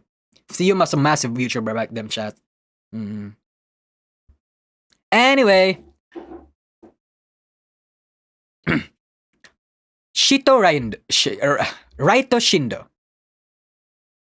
Raito Shindo. So basically, Raito Shindo got given the Hitomi Chris treatment, except faster and harsher because the guy got terminated. Not graduated, terminated. He got gotted like 4 days after his debut. So, okay, for people who don't know, Raito Shindo was a Nijisanji member that debuted back in 2020, I think. Yeah. I mentioned him in the past, but I'm going to bring him up again. This guy debuted literally not even a week later because people found out that he was a predator. Like, he was a predator. Like, yeah. Like, it was bad. Like, after this guy debuted, the Japanese fan base, as you all know, as you all know with VTubers, the Japanese fan base always does their best to dox people. But the Japanese fan base found out that this guy was a predator. He was mixing drugs into the drinks of parties he went to and had women drink it. He had a really sketchy past, basically, which probably inspired Nijisanji to look into the pasts of the VTubers they hire in the future. But yeah, to him, he actually said that to him, being in Nijisanji, being a streamer, was a job that he wasn't passionate about. It was literally just an avenue for him to find fans to have sex with. This guy speedran being terminated. He pulled a Hitomi Chris basically, but faster. Like, yeah, kind of. It's a big yikes, I would say. Yeah, but anyway, I would think this is on stream, not on stream. He didn't say that. It was he said that on his past life, basically. He got like you know, a lot of people dug up his past. Basically, that's what the fan base does every time a new VTuber debuts. It's just that in this case, this guy's past was extremely sketchy and full of shit that they didn't like. It was actually harmful, not just for Nijisanji, but for like literally any VTuber he comes across with. So, you know, he got terminated by S tier. I wouldn't say he's in S tier. Is this guy, chat, he's kind of irrelevant. Yeah, what he did was fucked up, but nobody was harmed. Like, no VTuber was harmed. He got terminated before, you know, he got terminated before anyone got hurt. So I don't think this is S tier. This wasn't like the Hitomi Chris situation. The Hitomi Chris situation was more fucked up, but it actually became a legend. This guy was forgotten. Nobody knows this guy. Nobody knows this guy. I would think, but I would actually put him in high C tier. Just because, wait, no, actually. Yeah, actually, you know what? Let's just put him on the lowest part on the C tier. Nothing burger. Nobody knows this guy anymore. Mm-hmm. Like, nobody hears. Yeah, anyway. Bro, do you have an encyclopedia of drama? Nope. I just generally know everything that, not everything, but a lot of the things that happen in the VTuber industry. I've said this before, but every time drama happened in the industry, I pretty much just go Spurg mode and just look up literally everything. Obviously, look, a lot of people may say that the things that I'm covering here, the things that I'm saying is just surface level drama, but that's because I'm only giving a general overview. Like, obviously, I know the finer details of all of these drama. I just can't explain it because it's going to take fucking minutes. I would need to make entire videos about it. And even if I make entire videos about it, I'm not many people are even gonna watch it. Like, again, chat, I'm sorry if some of you are expecting for me to cover these drama more in depth, but I can't. For the sake of brevity in this stream, I can't. Anyway. Amatsuka Uto. There was an Uto drama? Yep, there was an Uto drama. Because... Okay, chat. The Hamatsuka Uto drama... Oh, background music? Okay, hold on. Let me restart it real quick. This drama, I've already covered the Amatsuka Uto drama from way back. In fact, this was actually the first drama that I've covered. And I found it intriguing because Amatsuko was a very, very special indie. Not just because I liked her, because she was just a random indie that exploded out of nowhere back in late 2020.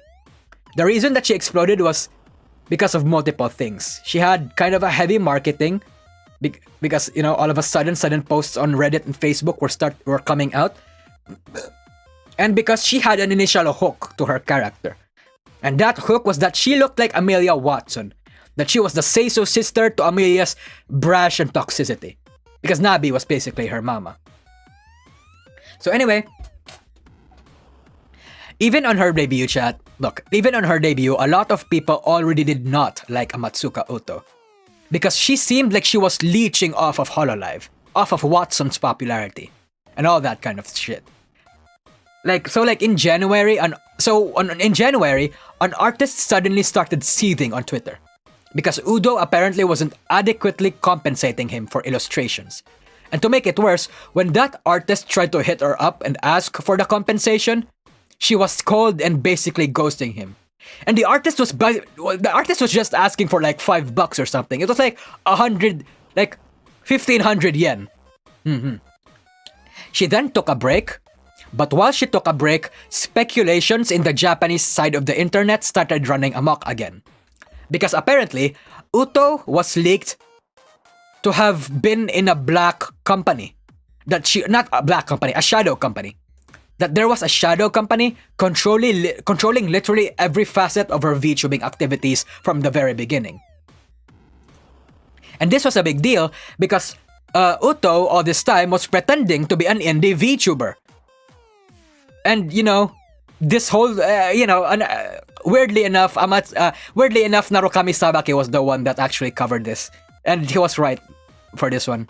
But yeah, anyway, she took a break, and while she took a break, the Japanese again were angry at her, and the foreign fans who knew nothing tried to defend her.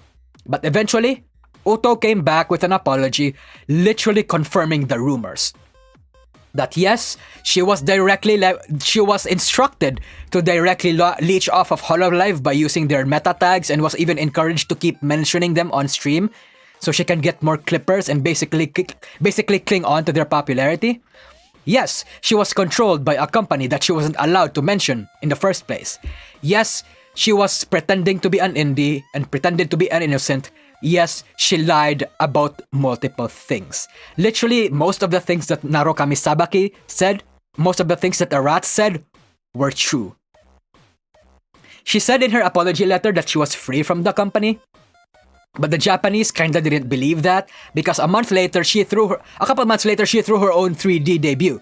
And a lot of people were asking how the hell she was able to get the money, the facilities, and even the logistics to even throw something like that, right? Right? Because Uto was big, but she wasn't big enough to actually have her own. She wasn't big enough to have the money and clout to throw on her own 3D live. She was an indie. It's especially hard to get those kinds of things as an indie. So it's hard. It's really hard. But in her defense, she signed a contract with Pony Canyon, which is a Japanese music label, so that may be where she got the connections she needed for a 3D live. So that may be where she got the stuff. And this was actually... There's still a lot of room for speculation, I would think, chat. And there's a reason why Uto's fan base are primarily overseas fans. Because right now, she's still active on Twitch. I kinda stopped following her, honestly. Her taking long-ass breaks kinda turned me off, and I settled with my Oshis in late 2021. I still liked her, by the way. She just didn't give me a reason to stay with her in her fan base. So yeah, the drama was kind of big at the time, especially packed with the whole artist drama, and it got a lot of people really doubting the nature of a lot of indie VTubers. Because... I think that makes sense too. Because if that happened to Uto, no one can really know how many indie VTubers are actually corpo VTubers, right? No one knows how many indie VTubers were VTubers that were controlled from behind the scenes by a shadow agency. And that's scary when you think about it. It kinda makes you think if the large indies that you follow are actually secretly corpo VTubers or not. It was forgotten quickly though. Yeah, actually, chat, this drama just went over a lot of overseas fans' heads. This drama was only really big on the Japanese side, because the thing is, a lot of people in the EN fan base doesn't really care about that kind of things. They see drama that started from Japanese rats and they immediately ignore it. That's how the EN fan base works. They literally ignore drama unless it involves their Oshi. In fact, I think that's how most people work. They ignore drama unless it's from their Oshi, and even if it's made by their Oshis, they tend to just forget it. They tend to just ignore it.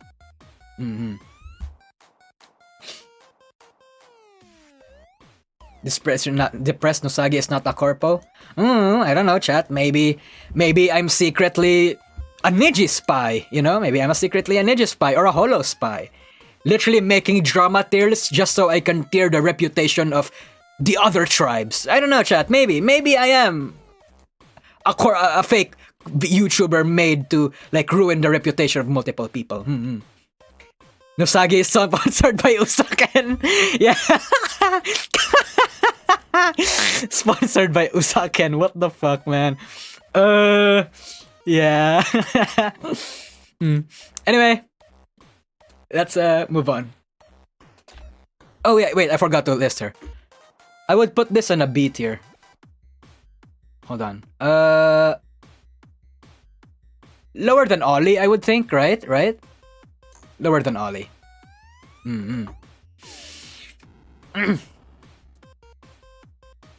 Usagi is actually Pecora with a voice changer. What the fuck?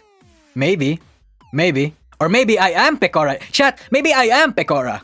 Maybe Pecora is actually just me with a voice changer. Like, who knows, chat? Doubt everything, chat. Make unreasonable rats fucking go ham with your rats and ruin the reputation of multiple people while you're at it, you know? Fucking do that. Let's not pretend I'm Pecora. Anyway, do the laugh? No. That's literally the only thing that's gonna, you know, break my cover. Anyway, moving on. Vox drama. So, Vox drama. Because god damn it, when causing shitfests in the GEN to happen, Vox always seem to be involved somehow. Like the Calliope Mori of Nijisanji in terms of attracting drama. So, this one's... Which one? Which one? That's the thing, chat. See, I've only made one item of drama here because Vox is in a lot of drama, and all of them, most of them actually, except the Reimu drama, every Vox drama that's not the Reimu drama is basically the same. It follows the same format. But let's get onto that later. So anyway, the first one I'm going to talk about is actually pretty cut and dry. It involves Bilibili. Because, you know, basically, Vox made a joke towards Sonny Briscoe's mom when they had a collab, right? He said something along the lines of, your mom's a hoe. And yeah, to us, that doesn't mean jack shit. Because your mom jokes are pretty common in the internet. It's even a meme to us, right? But in China chat, that's sacrilegious. Because China has a very family-oriented culture, right? You know those Vin Diesel and Need for Speed family memes? Yeah, that, but actually unironic. Like, China takes that shit seriously, chat. China takes shit seriously when it comes to family. So when Vox made that joke, a lot of fans were annoyed. And a lot of fans were annoyed. And what made it worse was when a clipper in Bilibili basically clipped that scene and put up a part where Sonny seemed like he was genuinely upset over it. Like, that clip made it seem like Sonny made a sad expression when Vox said the your mom's a hoe joke. So it kinda exaggerated his reaction, even though him and Sonny was just having fun with it. And it got a fraction of the Chinese fan base to be absolutely livid. So, that part of the Chinese fan base, that fraction, they raided Vox streams. They got on Twitter, telling him to graduate, that he's a piece of shit, all the standard stuff. Sonny made a message addressing the whole thing. Vox made a post about it, but it still got people angry. So, you know, it's basically a culture clash thing. Basically, difference in culture.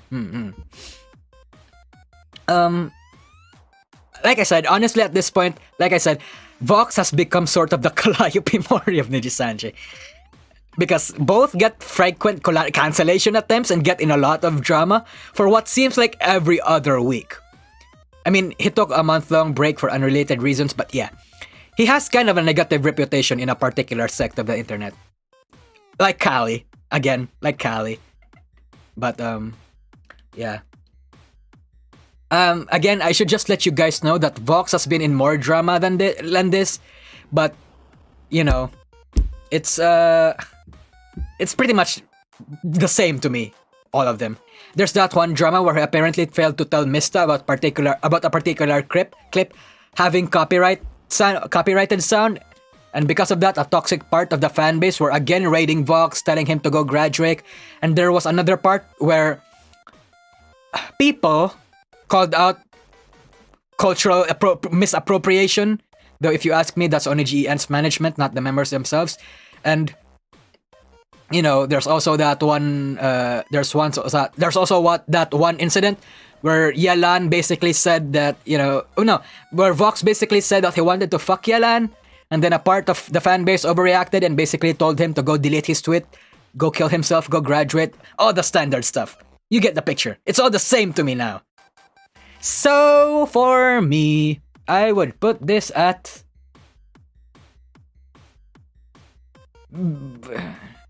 I don't know. What do you think, chat? Actually, I'm just gonna let chat put this.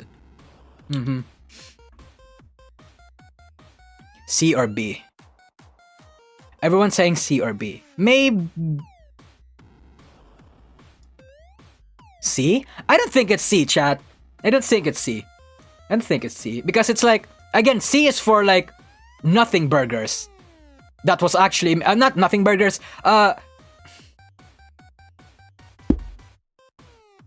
nothing burgers that was actually kind of funny. B is for the drama that was kind of a nothing burger, but it still got fans a bit upset. I would actually think it's low B. Like maybe higher.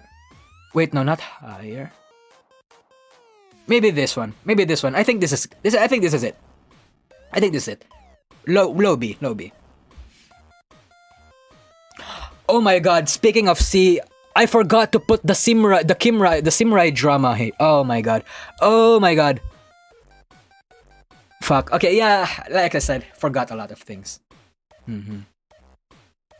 It is a nothing burger. Everyone on the English side thinks this is a China L. Probably even improved Vox standing in the English sphere. Yeah, I would say so too. But it's like, I don't know, the fact that he got people were literally telling him to go graduate, that people were raiding his streams. That didn't happen for like the people here in that didn't happen for Mumei or Ren, but that did happen for Vox. So it was slightly worse than both of them. That's why I think it's actually B. Anyway. Again, not making a part 3. I really do not like milking these drama, chat. I really don't. But yeah, last one we have. Do you guys know who Shino Laila is? Do you guys know what Wakter is? Do you know, guys? Yeah. Do you guys know what Wakter is? Wakter.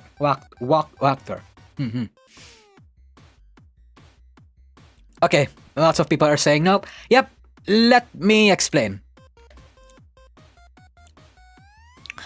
So, Wakter is a small VTuber agency. And it's very big in the Spanish side of things. Again, everything here is just going to be a surface level analysis, but I'll just tell you the general overview. Because this goes somewhat deep and has been happening since like November. October? I don't know. Anyway, Shino Laila is a VTuber from Wakter, which is a VTuber agency that does really well in Spanish-speaking communities. Again, they're doing quite well as a small corpo. And basically, Shino Laila has a personal account called Eileen Milky. And to give you an extra context, Wakter has a clause in their contract saying that the people under them are not supposed to make content as other content creators or be active in any alternate accounts while under Wakter.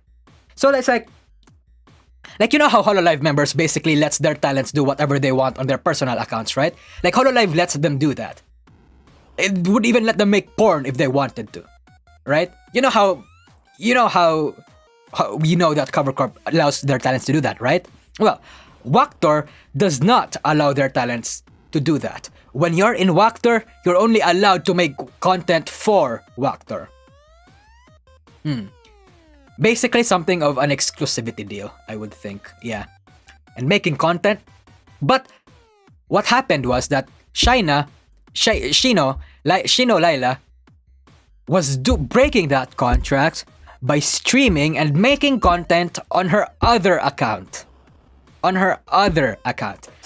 And Waktor, the agency, got absolutely pissed. And they decided to actually fucking dox her in a tweet while suing her, basically suspending her indefinitely. Waktor did the same to Kurari Rose too, but they did not dox her. I think in a fit of rage, Waktor initially doxed Laila, but did not dox Rose after they saw the backlash. This was huge in the small corpo and general VTuber scene, chat, because this was, I think, the first time a VTuber agency actually doxed her own talent. Like, Jesus Christ. Isn't Waktor kind of a black company? I don't know enough about their business practices to, consider them a VTuber company, a black company, so I don't know. Anyway, yeah. In this incident, people took their sides. Some argued that it was on Laila for breaking their contract in the first place and that she deserved it, but the majority was siding with her. Because this is just something you don't do, especially since it's a culture in the VTuber community to never directly dox someone, right? Yeah, you can make small implications, give a little tease, and like there's a moral problem with the contract term in the first place, right? Like the big example for this is that this incident would be if Cover Corp doxed Russia for breaking NDA. Yeah, breaking NDA is bad, but morally speaking, Cover Corp would have been the fucking asshole and everyone would have cancelled them. Even if Russia had a good reason to break NDA, Russia had a shit reason to break NDA, people would still shit on Cover Corp for being the fucking assholes here. Anyway. Yeah. Okay, yeah, I know about the manager and the stuff like that in Waktor, but again, even though I know those stuff, it feels like I don't know enough to consider Waktor a good or bad agency or not. I'm still withholding my judgment, So question, what is a black company? A black company is basically the company that's kind of evil. Like, for example, a black company is someone that overworks their talents, that underpays them, that doesn't offer them benefits, that forces them to work on stuff that they're not responsible for. Those kinds of talent, those kinds of companies. Those are black companies. So anyway, I would think this is actually A tier. Higher than Kronii? Wait. Let me just readjust. No, actually, yeah, I would... No. This is better. A tier. Because, yeah, it's not that bad. It is kind of bad. But it's like, it's not like... Actually, you know what? I'm gonna... Okay, you know what, chat? Hold on, let me just make a poll real quick. How do I make a poll? Okay, here now. Above Kronii or below? Above, below. You have 1 minute, chat. You have 1 minute. Literally answer the fucking poll. I don't know. Me personally, I think this is below the Monoe termination drama. But it's like at the same time, she did get doxed. Like I can see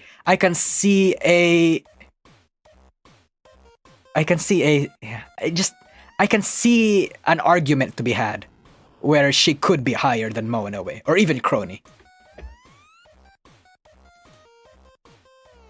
Okay, everyone's saying above, so I'm putting it above. Because, Kronii... Actually, you know what? I think the Monoe drama was bigger than the Kronii... Wait, no. Like I said, Kronii is in this tier because I can see the primordial yab coming with this one. It sets the seed for descent. Yeah, it sets the seed for descent. Anyway, yeah, higher because it got doxed.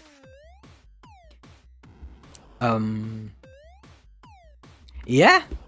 So let me just readjust that tier list real quick. because there might be some things that I may even disagree with. Game Boo drama being the highest is deserves. This one's absolutely big. Hitomi Chris situation second highest because he got fucking he got coerced into sexual activities. A very fucked up situation. What did Kronii do? Oh my god. Kronii was getting targeted by a lot of people because he collabed with a fucking penis haver, chat. He's a penis haver. And those are not allowed in Hololive. What are you talking? What? In the Idol Say So female exclusive VTuber company that's Hololive? No. VTubers and males and females cannot collab. And the reason why it's here is because it like I said, it kind of caused a civil war between the VTubers in VT that, that did collab with males and those that did not collab with females. So I can see this as a potential ingredient for the final yab. Kotonoki Seo basically got her IP stolen, her IP leaked, and and that IP was traced to be slandering other VTubers, shit-talking them. Kind of bad, pretty bad, because she failed to come back. It's been 2 years, so S tier.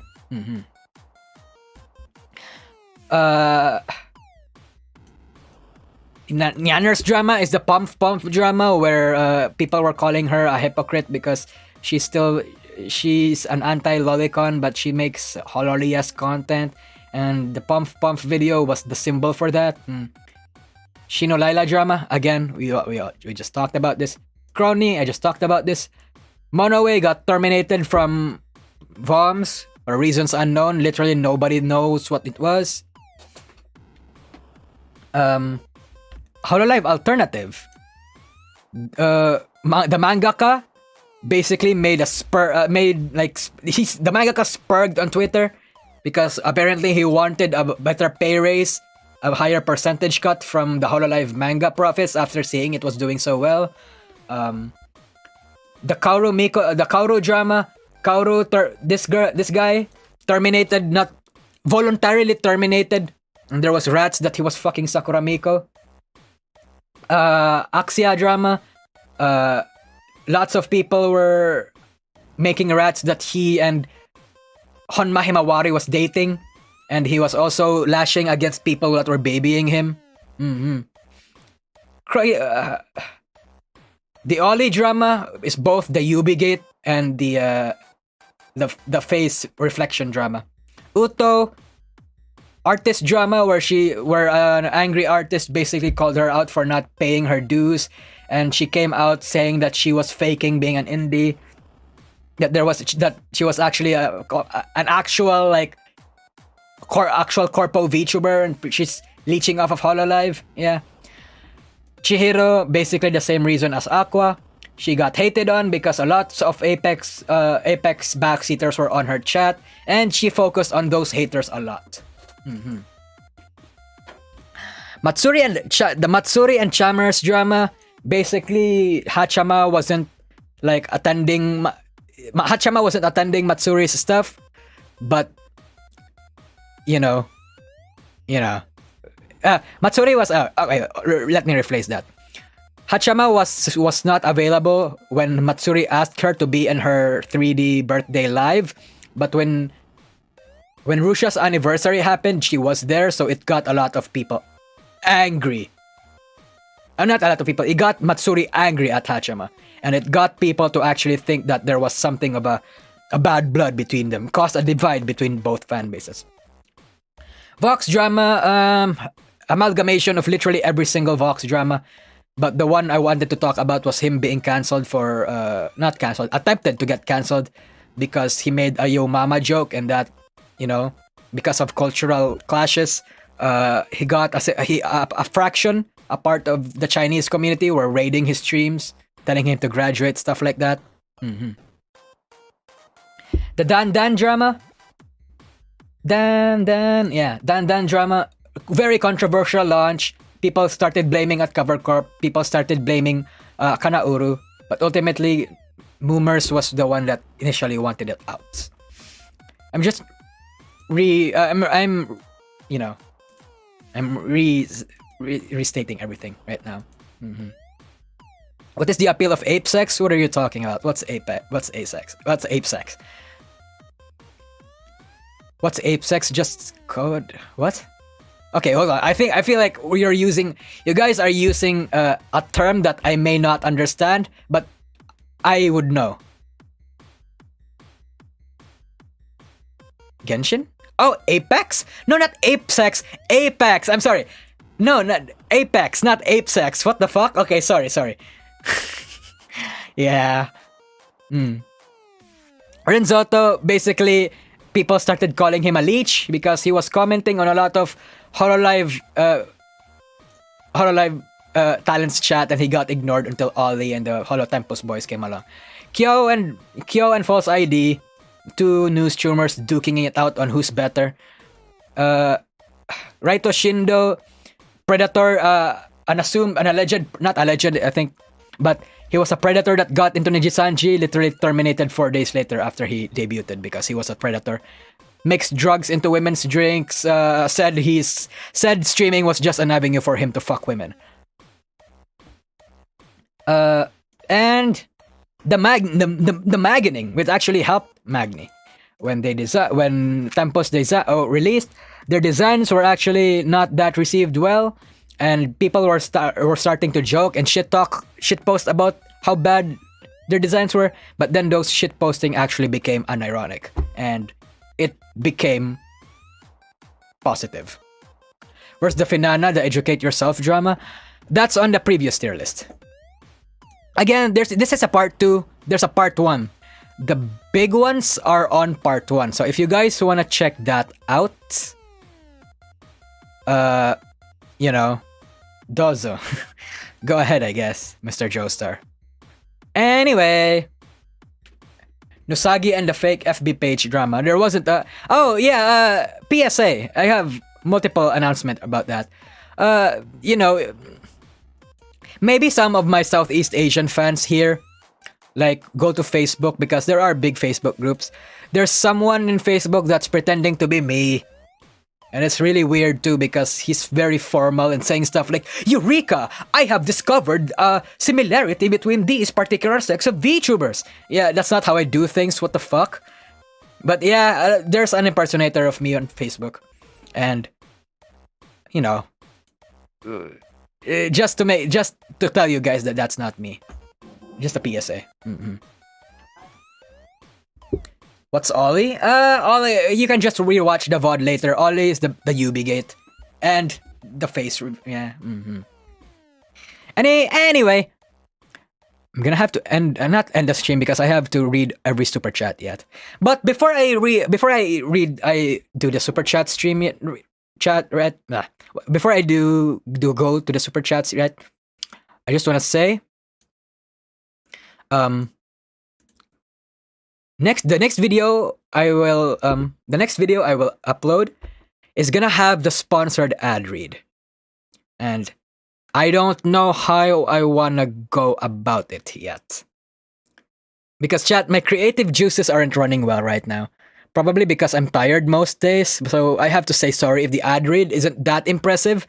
I really wanted it to be like the Horade's Shadow Legends one, where I get maybe Remilia. I don't know. Maybe I get I contact another VTuber that can do a mommy voice and voice it for me, but I haven't even written the script yet. I really want it to be impressive again, shitposty. But God, I can't. My creative. I'm out of creative juice. I'm gonna maybe, I don't know. You got sponsored? Yeah, I got a sponsor, though I don't think I can reveal it yet, unless you're a member. Unless I remember, it's not Red Shadow Legends, by the way. But yeah. Do you have a Discord? I do not have a Discord. Though, chat, but if I did get a NordVPN, though, I think I would. Chat, if I get sponsored by NordVPN, which. Please, for the love of God, NordVPN, sponsor me. I have a great shitposty ad idea for you. But, whatever. Anyway, yeah, that's really about it. I'm really debating on what video topic I should put the ad read onto. Because the thing is, when I get ads, I want to put it on a video that I know will get me views.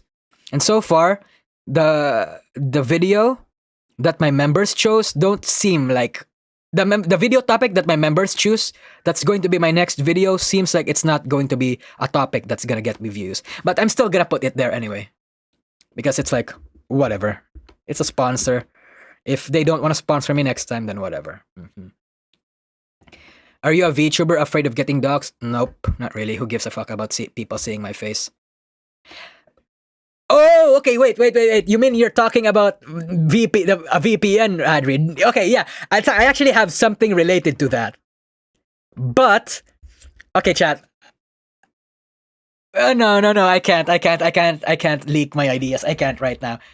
If I do get sponsored by by Raid VPN, just so you know, I'm gonna have to apologize in advance that it's gonna be a video that I know is gonna make a lot of people upset. It's gonna make a lot of people upset, and it's gonna rake in a lot of views. But don't worry, even though it gets a lot of people upset, it's going to be a sensible kind of thing. But anyway, chat. I didn't prepare a transition or whatever. I didn't prepare a transition thing. How do I do this? I just yeah. Anyway, I'll just close this and oh fuck. I'm gonna close this. All right, chat. Super chat reading time. Is it Adam and Eve? No. I don't think I'm gonna accept an Adam and Eve sponsorship. You know, the sponsorship that I would 100% take is a Raycon Raid. I would like another Raid sponsorship because I want Pipa to work again. I would like a Nord or an Express VPN, any kind of VPN really. But I want it to be Nord because Nord's a fucking meme. And maybe, I don't know, I think that's all I can think of right now. Manscapes? Nah. Maybe. Actually, nah, yeah, not Manscaped, yeah. Anyway. Thanks for watching, chat. So for people that's here to look at me, read some super chats, I really don't know how to go about this chat. I'm just gonna read off some super chats right now.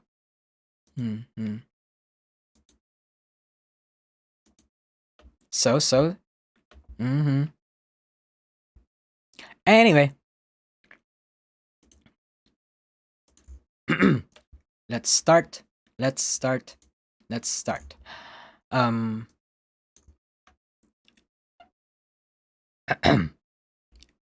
Femboy Supremacy, Matilde Hacker, thanks for the super chat. Two super chats actually. Hololive needs male collabs for Western audiences. Yeah, it feels like it's going there. Actually, that chat, I think here's the thing that look. Actually, you know what? If you're just interested in me sharing my thoughts on the general happenings of the VTuber industry right now, maybe you could come in and say, because I feel like I'm gonna talk about these super chats more if they're thought provoking. I think that Hololive, the reason why people are really upset with Hololive collabing with males isn't really the fact that they're gachikois and they don't want these they don't want their virgin idols to collab with males.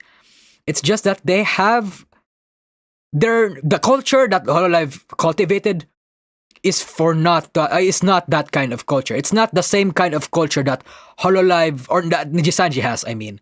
Because Hololive, excluding Holostars, by the way, Hololive built itself as a female-oriented, female-focused community. Meanwhile, Nijisanji has always raised its culture as someone that's accepting and normalizes the interaction of both females and males. Say what you want about whether that you think that's good or not, but that's the reason why Hololive exploded. Because they banked on the simping culture, right? Without BGM, it sounds so serious. Oh, sorry. Actually, you know what? I'll just replay the BGM. But yeah, they banked on the simping culture. It's this niche that's the reason they're so successful. So the fact that Tempus is starting to blur the lines of that niche is why they're upset.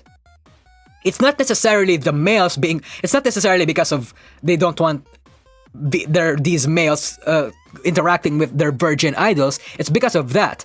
They're backpedaling. They're stepping back on the promise and the premise that they've set out. And I think that's the reason why it's upsetting to a lot of people. But a lot of these people that are upset of this, by the way, they're not even full-on. They're not full-blown VTuber fans. Okay, I wouldn't say that. But they're not modern fans. They're traditional fans. They like the traditional aspect of Hololive and VTubing, I would say. Because there was even a drama that Watame was getting harassed and raided because he replied to a Holostars member. Fucking Watame got harassed because he said that he was okay with collabing with male members, and he wasn't what? Okay, fuck, I can't believe I forgot to put this on the tier list. But a long time ago, also back in 2020, Watame interacted with a Holostars member on Twitter. And when a Japanese fan, traditionalist fan, said that, hey, you shouldn't talk with males, Watame basically took the red pill and said, no, I talk with whoever I want. And she got fucking raided for that. She got raided. Like, not really like raided like in the same capacity that Coco was raided, but she got like a lot of hate from that. Like, there's it's a tradition. Again, it's a traditionalist view. The whole Hololive members shouldn't collab with males thing is a traditionalist view, and I feel like if we can't really not validate, if we can't really recognize that that's actually the problem, rather than them just being outwardly against males or hating males, I think unless people recognize that that's actually the problem, maybe the community as a whole could find a better way to actually fix that problem eventually. Because the way the community is going here, chat, is because it's progressing. It's normalizing male interactions. And I actually have to applaud VShojo for this, because people like to associate this accomplishment to Nijisanji, but nope, VShojo did this. VShojo was the first one that broke the barrier in the EN side of things. Yeah, in the JP side of things, yeah, it's Nijisanji, but the EN industry and the EN community is actually VShojo that started this. So, it's props to them for progressing this culture. But I guess that's also part of the reason why traditionalist people hate VShojo. Yeah. VShojo is Western? Yeah, it's Western, exactly. The Western side of the community is more accepting of this chat. Because yeah, it's still there, but proportional to the Japanese gachikois, and in comparison to how severe it is, the Western side of the gachikois are actually pretty chill. In comparison. I'm not saying that they're good, I'm saying that they're chiller than the Japanese side. Because it's like, the Japanese side, you have people literally like doxing them, fucking contacting their personal homes, all that kind of stuff that I just talking about. Yeah, it's pretty hard. Anyway, thanks for that. Thanks for the super chat. Next up, hold on, I'm confused about tabs. Snuffy, thanks for William, thanks for the super chat. What non-toxic communities are good for live chatting during streams? Forum-based, maybe? I don't know, chat, because it seems like maybe Discord servers. Because the thing is, every community in every facet in the VTuber community has a kind of toxicity in them. But it's like, I do know about particular forums and particular places where it's non-toxic, it's actually kind of based, but I don't want you guys... Honestly, I actually don't want you guys to go there. I'm gatekeeping it. I'm sorry if I'm sorry that I'm gatekeeping it. Because the thing is, those people, that the forums that I'm in, that I'm watching, they don't want those people. They don't want normies, quote-unquote, visiting them. So, I have to respect their wishes. I have to do, it's gatekeeping. I'm sorry if it's gatekeeping. I have to respect it because I'm not even a part of that. I'm not even the part of most of these forums. I'm just a lurker. So, anyway. Next up, Caronia. Thanks for the super chat. Lol. Lamau even. Thomas the Gintama guy. Wasn't there a drama between Matsuri and Luna similar to this? Okay, so the Matsuri and Luna drama is pretty much similar to the Hoshikawa and Matsuri drama, where Matsuri kinda became somewhat obsessed with Luna. And Luna, she's not entirely very accepting of that. She's not really accepting of that. The same thing happened to Hoshikawa Sara, by the way. Except I think for Luna, I think it was way worse for Luna. Actually, I don't know if it's way worse for Luna. But yeah, that was a drama. That's basically it. Like, Matsuri got a little bit crazy for her, for her desires, basically. Matilde Hacker, again, thanks for the super chat. Anti-misandry fund. I don't know if I said anything that's, that constitutes feminism, but cool, I guess. Panopticon, thanks for being a serial super chatter, by the way. I really appreciate it. Kyo's amount of clickbaiting creates more drama because it's dishonest and not just dramatic. Yeah, that's what I think to a degree too. It's like, his kind of clickbait exaggerates things. So it's like, even though, like, for example, the thing that I personally took issue with was the Vesper and Kali drama. He made it seem, the way, I don't know if it's his intention, but the way he made it seem like the drama was actually bigger than it actually was bothered me a bit. Because it seemed like it was creating drama from a nothing burger. But I don't have anything against Kyo. He does accept it, he does embrace it, but yeah. Misandry is hatred of man, Presnosagi. Oh. So it's like feminism then. Because if it's, if it says it's anti-misandry, then, gender equality. Anti-misandry is basically gender equality, right? He's kind of fanning the drama. Yeah, he's fanning the flames from the drama. Yeah. Almost at 69 for 20 subs. The funny number. Pause and Pals, by the way, thanks for the super chat. Oh, by the way, chat, did you know that literally yesterday was the anniversary of this channel? I kind of wanted to make an anniversary stream, but that's like, what? I'm not a VTuber, why would I make an anniversary stream? That's cringe. But yeah, nah. I just think, but yeah, just some pieces of my channel history, I guess. Today, my brother got 200 subs. Hey, congrats. Anyway, Matilde Hacker, again, thanks for the super chat. Wow, that's a lot of super chat from Matilde Hacker. VOMS is important only cause of Pikami. Yeah, I think I've said it earlier. Pikami is basically the backbone of VOMS. Jay Agonoy, thanks for the super chat.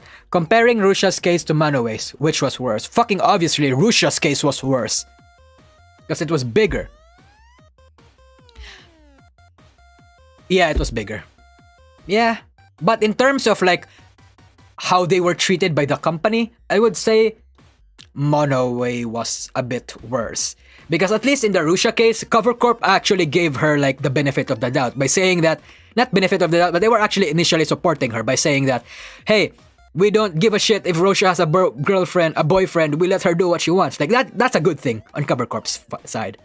Like, Cover Corp was really supportive of her initially until they found out whatever it was that happened.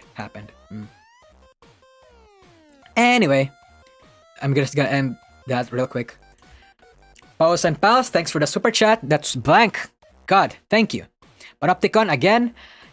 The biggest drama stir is Nosagi, who widely claims all this stuff and happened without citing sources. Sus. Yeah. I mean, okay. The thing about these dramas, chat, is that I actually have entire notes on my on a particular. Chat. I have a website. And that's where a list or some kind of blog that I keep private, and that's where I basically list the details of every single drama that I know or I followed. And it's pretty detailed. I have to say I'm very proud of it because it's very detailed. But some of the sources there were nuked. That's what makes me sad. Anyway, Thomas the Gintama guy, the hentai artist. Oh, if you're talking about Misery Koye, yeah, he was the doujin artist for a marine hentai. That was really, really great back then. Yeah. So we don't even know Monoe's reason at all. Nope. He was, like I said, the Monoe termination. Literally nobody knows the reason. The only people that knows it are Monoe himself and literally and everyone else. Everyone else that's involved, like Tomoshika and Pikame. Make it public? Nope, I can't make it public because there's again, most of the VTuber drama that happened involves in some form or another, it involves forbidden knowledge, sensitive information. If I leaked that to the public, that's gonna put targets on me. That's gonna fuck me up, right? So it's harsh. It's hard for me. I can't even put it. I also just refuse to give it to anyone because information like this, chat, I can't trust to put in anyone's hands. I don't know if that sounds egotistical of me or even selfish, but I literally just can't trust anyone to have these information. The power that people would have if they had this information, chat. It's dangerous. Knowledge is dangerous. Yeah. Like the Vatican archives. Yeah. You can't trust the internet. Exactly. You just can't trust the internet. Let's go back to the super chats. Koso Gigi, thanks for the super chat. I only found out about VTubers late 2020. Yeah, a lot of people did, especially after Myth. Linsalo Nico, sus. Thanks for the super chat. YX Shorty XY. I don't even know who I am anymore. Yep, we're all secretly corpo VTubers controlled by the shadow government. But isn't this public information you just need to dig? Yeah, that's the thing, right? Because a lot of this public information, surprise, surprise, comes from places like 4chan, 5chan. And a lot of those informations need verification. The verification part is what makes it difficult. Because for these information that gets leaked out for those boards to be verified in the first place, you have to do a lot of heavy digging. And the information that comes out from those heavy digging is exactly why these quote-unquote public information should not be, released. Because again, chat, there's the VTuber industry, chat, it's more fucked up than a lot of people think it is. And I have to admit that it's kind of hard for me to literally keep up with all the shit that's happening in the VTuber industry. All the yabs that's happening, all the dramas, all this fucked up information.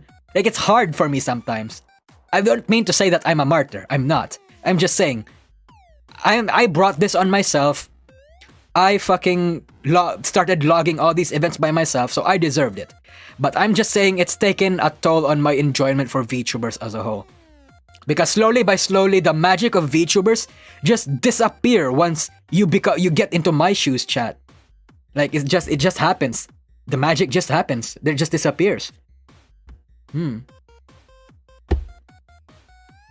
Remember when Hotodogu Gogo... I don't remember that. Yeah. When there's smoke, there's fire. Exactly. Even Pecora? I would say that Pecora's been clean for a lot, but I wouldn't say she's 100% clean. Yeah, there's been a lot of drama that happened around her. Obviously, I can't really display all of that here. Anyway, Lin Seneco. Lo importante es la familia. Lo importante es la familia. I assume this is in reference to the whole China being family-centric thing. Yeah. Actually, it's not just China, I would think, is family-centric. It's like Asian culture as a whole, Southeast Asian culture as a whole. But I would think maybe that the only reason why Southeast Asian culture is like that was maybe because of Chinese influence. But yeah. But chat, I have a story. Okay, I have a story, chat. Story time. I have a Chinese friend. Alright?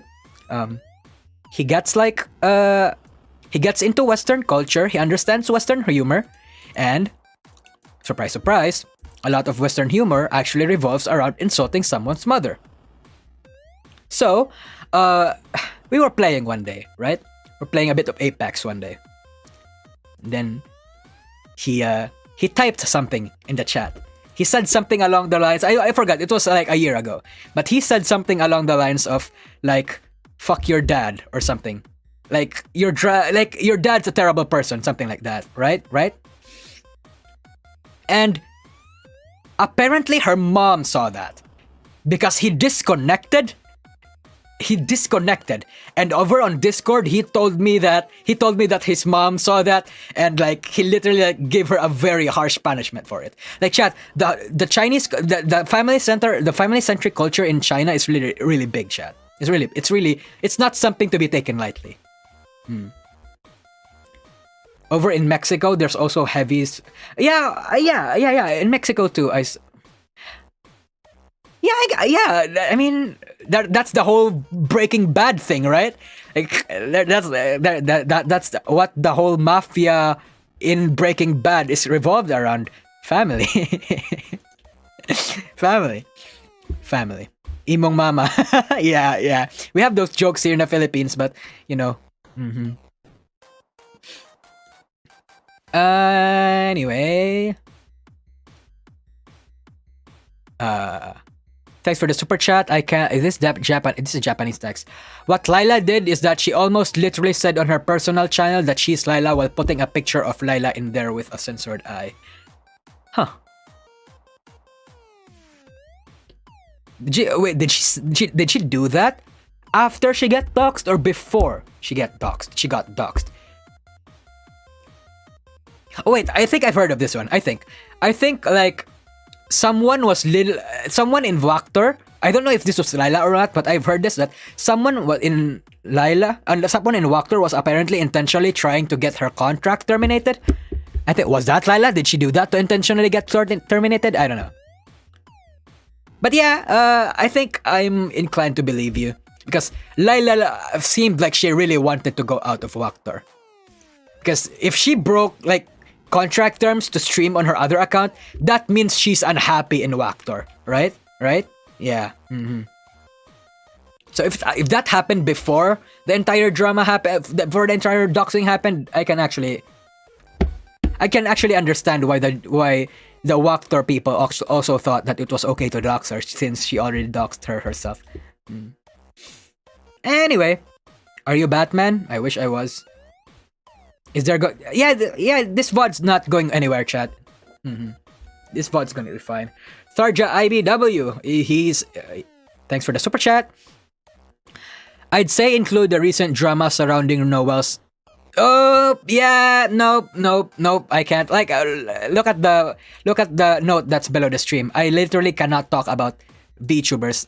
Yes, I know the drama that you're talking about, by the way, but I can't talk about drama that involves personal information. I think there was a contract about you can't do anything outside Vactor for 2 to 3 years. Yeah, that's exactly what it is. It was something of an exclusivity deal. That's why Rose and Laila did their thing and they got terminated. Ren Anamiya, thanks for the super chat. We have a lot of usuals here. Thank you for mentioning Uto. I have been a fan of her since day one. Artist already got paid by Uto, but he's still malding because of late payment. Sorry. Later, he apologized because he was being unprofessional. Yeah. Yeah, actually, the Uto drama, the artist drama wasn't really even it wasn't even the main reason for the Uto drama. The main reason for the Uto drama was actually her like apology. The fact that she was faking, that she was pretending to be an indie, and that she was told she was actively leeching off of Hololive because he was told by the company to do that kind of thing. That was the bigger drama. The artist was merely the spark, I would say. Mm-hmm. Did Sora get any drama? Tokinosora? Tokinosora. I can't remember right now. Maybe if you let me think about it from like 5 seconds, I can remember. Yeah. Anyway. Ren and Amiya again. Oh, wait, no, joke. Job891. This is the first time I've heard the words pump used in a serious context. Hey man, when you talk about stuff like this, you have to be serious. Mm-hmm. Talk about Uto's Japanese fans. She has a good portion of Japanese fans after she teamed up with Chihiro. She took breaks sometimes because of her personal life, especially works and stress. Yeah, the reason why Uto actually took breaks, chat, was work. She was apparently she voice acted in an anime.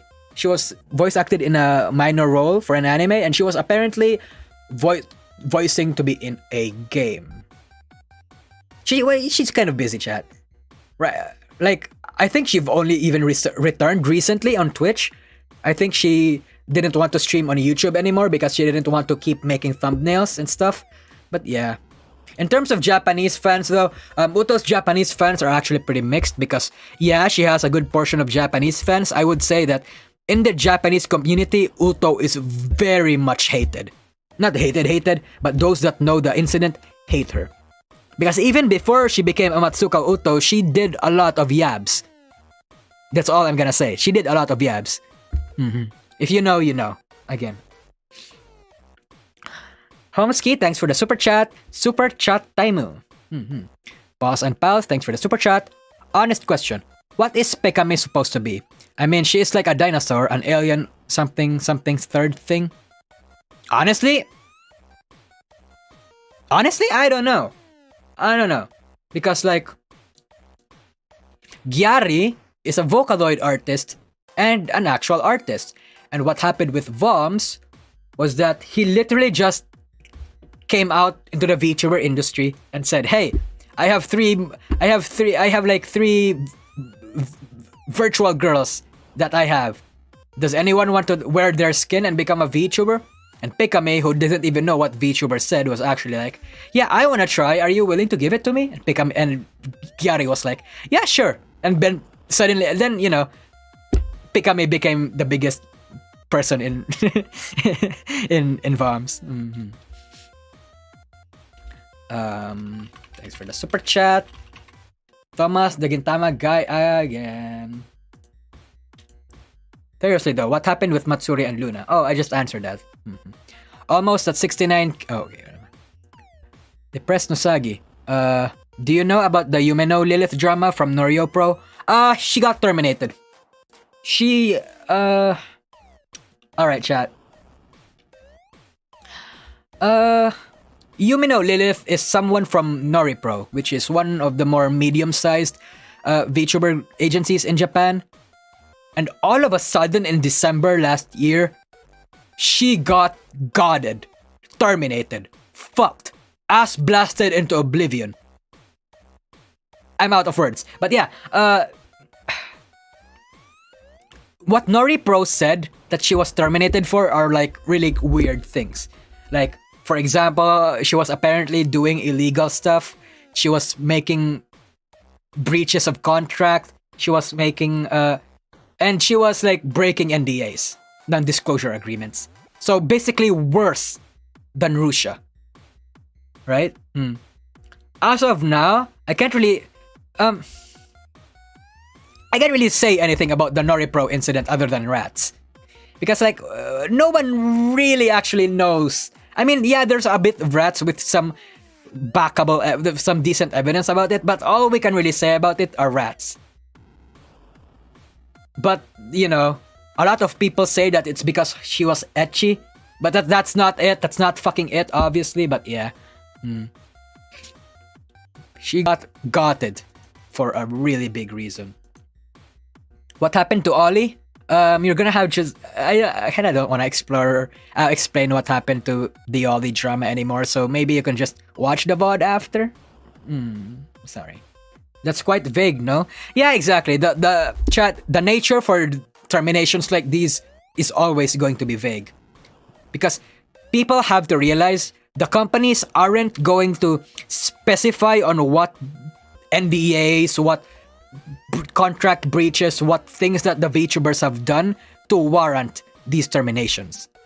They can't do that. They literally can't do that.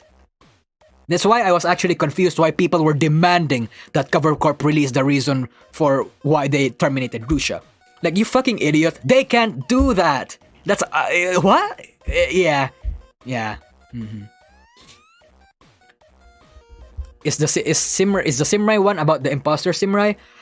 There's another Simrai drama about lolicons, but I kind of don't want to talk about that anymore. I mean, I'm willing to bet not many people here even know who Simrai is. Anyway, next super chat. Holo Niji Indie Shrimp, thanks for the super chat. IDK, what to say? I like your content, bro. Keep it up. Thank you. I do my best. Gikilig si ako. Anyway, yeah. It's like NDA is NDA. Yeah, exactly. Like NDA, you can't just say what NDAs were breached. Shikini, thanks for the super chat. Been watching VTubers for a year now, and my first super chat is to a bunny ball. PS, can we get to the meme folder? They are golden. Oh shit, the meme folders. Right, fuck, I forgot about it. Yeah, okay, I don't mind. I literally have like lots of memes in my folder. I think I'll make a tweet about it like maybe next week. Is there some sort of drama with Nina from the GEN? I remember people were making it a big deal that she doesn't collab with her genmates that much, but they seem to get along fine. Nina has been in a lot of drama. Oh shit, no, oh fuck. No. I forgot. Hold on, I forgot to unpin. Sorry for pinning that. I was actually intending to remove this bot in the chat. Nina's actually been in a lot of drama even before Nijian got big. Like the first week of her drama, she mentioned Ryukoko's PL, and that's like, it's bad, obviously. The second drama actually involves the Luxium boys. You know, because the thing is, a lot of chat, not surprising actually, a lot of Luxium fans, not a lot, a portion of the Luxium fans actually hate Nina.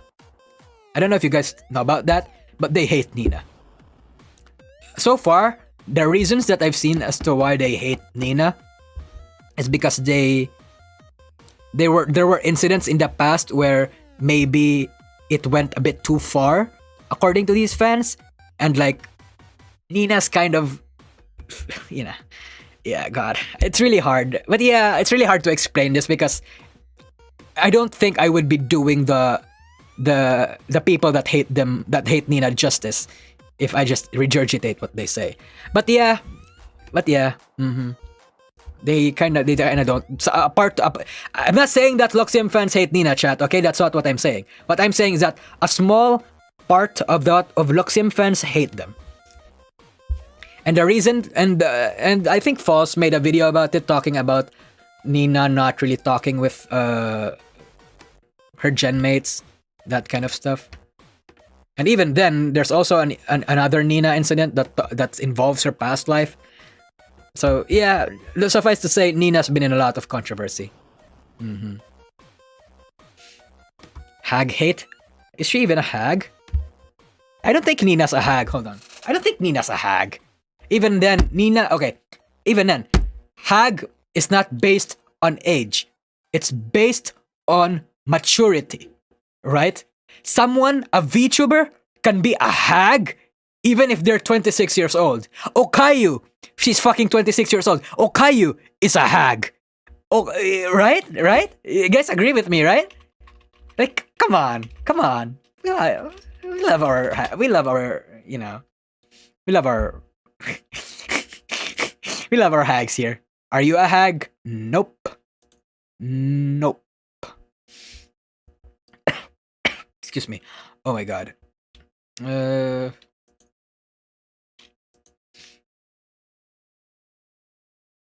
Hold on. Do you know the Kyoko drama? I forgot most of the things that happened in the Kyoko drama. I'd have to consult my notes for that, but I'd have to consult my notes for that, so I don't want to say anything, or else I'll butcher the whole thing. Is hag new? It's not new. It's not new. Hag is special. It's like, I don't know. Okay, I'm not gonna excluding my personal opinions. There's this really weird, not weird. Actually, it's weird. There's this really weird phenomenon in the VTuber fan base where they really like older women, like 30-year-olds plus. I think that's the hard line that a lot of people put it as. Like, a lot of people really like hags, like fucking like Krone, like fucking Vesper even, yeah. Okayu's kind of a hag. Louis is kind of a hag. Those kinds of people. A lot of people like hags. I don't even know why they like hags, honestly. I see a lot of hag love people, but I don't actually understand why they like hags in the first place. You're confusing hag for cougar? No. It's a term in the VTuber community. It's like a term for a particular sect of VTuber fans to call particular VTubers that are relatively mature and older. They call them hags. Since when was Okayu a hag? I don't know. A lot of people think Okayu is a hag. Botan. Yeah, Botan's also a hag. I see that I am a hag enjoyer. You'll see when you grow up. Yeah. The Holonijin Indie Shrimp, thanks again for the super chat. DN is a corpo, is Pecora, is Batman, and now a hag. Oh god, I wish. Actually, no, I don't want to be Batman. I would like to keep my parents. Hag, maturity in the VTuber community. Yeah. What? Why is Botan a hag? Because she's the oldest VTuber. She's the oldest Hololive member. Is that like? Is that like a yab? Is that something I'm not supposed to say? Whatever. I said it. Yeah, Botan's pretty not old. Like, she's not 40 years old, but she's kind of the oldest Hololive member. A little yab. Oopsie, chat. No, I actually feel guilty when I say stuff like that, because whenever I do my streams, I take off the limiters, and sometimes I've been trying. I'm trying my best, chat, to like limit myself, to hold myself back. I'm trying. Give me a break here. But I do think a lot of people already knows that. I mean, lots of people already got the impression that she was old, because she said she was talking about a lot of stuff that, would have only been available and would only be familiar to you unless you were like 30 years old. So I think it's fine. You're ruining hag like this is filtering, not gonna lie. Sorry. Anyway, I think that's it. No more. I think that's it. Again, I would like to reiterate, chat. My next video will have my ad read, my sponsored ad read, but I don't know how I'm going to go about it yet. I really truly hope that some of you guys are going to forgive me if it's just a basic ad read. Like, download this game for free. Use code, blah, blah, blah. I'm really sorry if I go that route, because the creative juices aren't flowing. Again, I'm not gonna say which, but my members know which. My members know what game it is.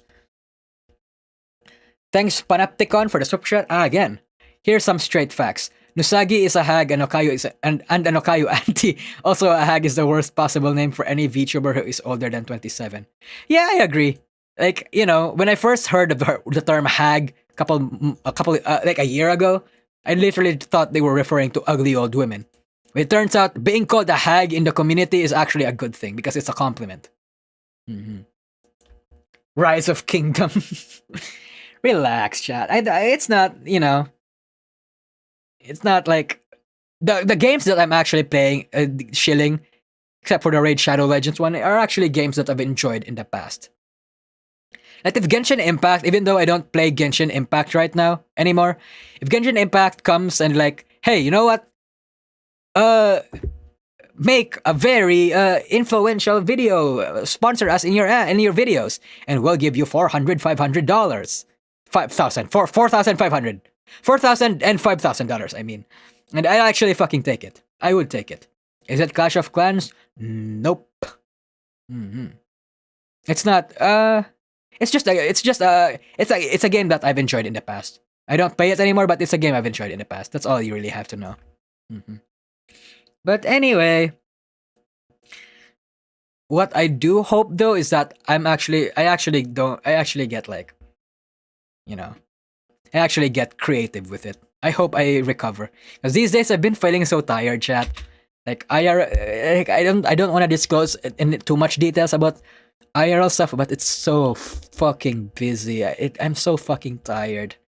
But doing stuff like this is enjoyable. I'm glad that I'm glad that I've been able to do stuff like this. In fact, I would actually think that streaming is actually invigorating in a way. But god fucking damn, I'm so tired. Which is why I'm not able to really pump out as much videos as I can anymore. Mm-hmm.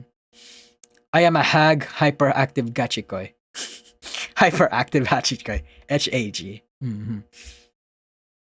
Hope you get more rest, man. Thanks. Mm-hmm.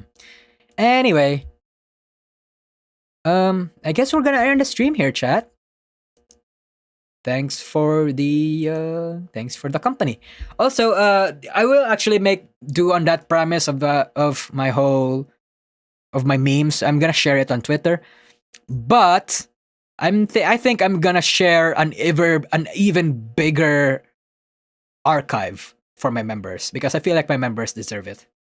I posted a members only video the other day, and I still feel like that's not enough for literally not giving them a video for an entire month, so I feel bad for my members. I do hope they'll still stay. But yeah, thank you members for coming, by the way. Anyway, thanks for coming into the stream, chat. Again, I will not make any more drama tier list videos because I don't like talking about drama anymore. And it's actually like, it's only a matter of time till a lot of people start calling me a drama channel, which is the label that I actually do not want for myself. Anyway, mata ne. Oh, by the way, this isn't over. I will still keep making tier list streams, just not drama related anymore. Anyway, mata ne again. Bye bye. And stay off VT. It's bad for your health. 100%. Stay off VT. If you have like a sensitive, if you have a delicate constitution, basically stay off VT. Let the dumpster diving be left for actual fucking degenerates who have nothing else to do. But if you value your sanity, you value your time and your enjoyment, you value the magic that you have in the VTuber industry, stay off fucking VT. Or else you're gonna suffer the same symptoms that I'm suffering. Anyway, bye-bye, chat. Bye.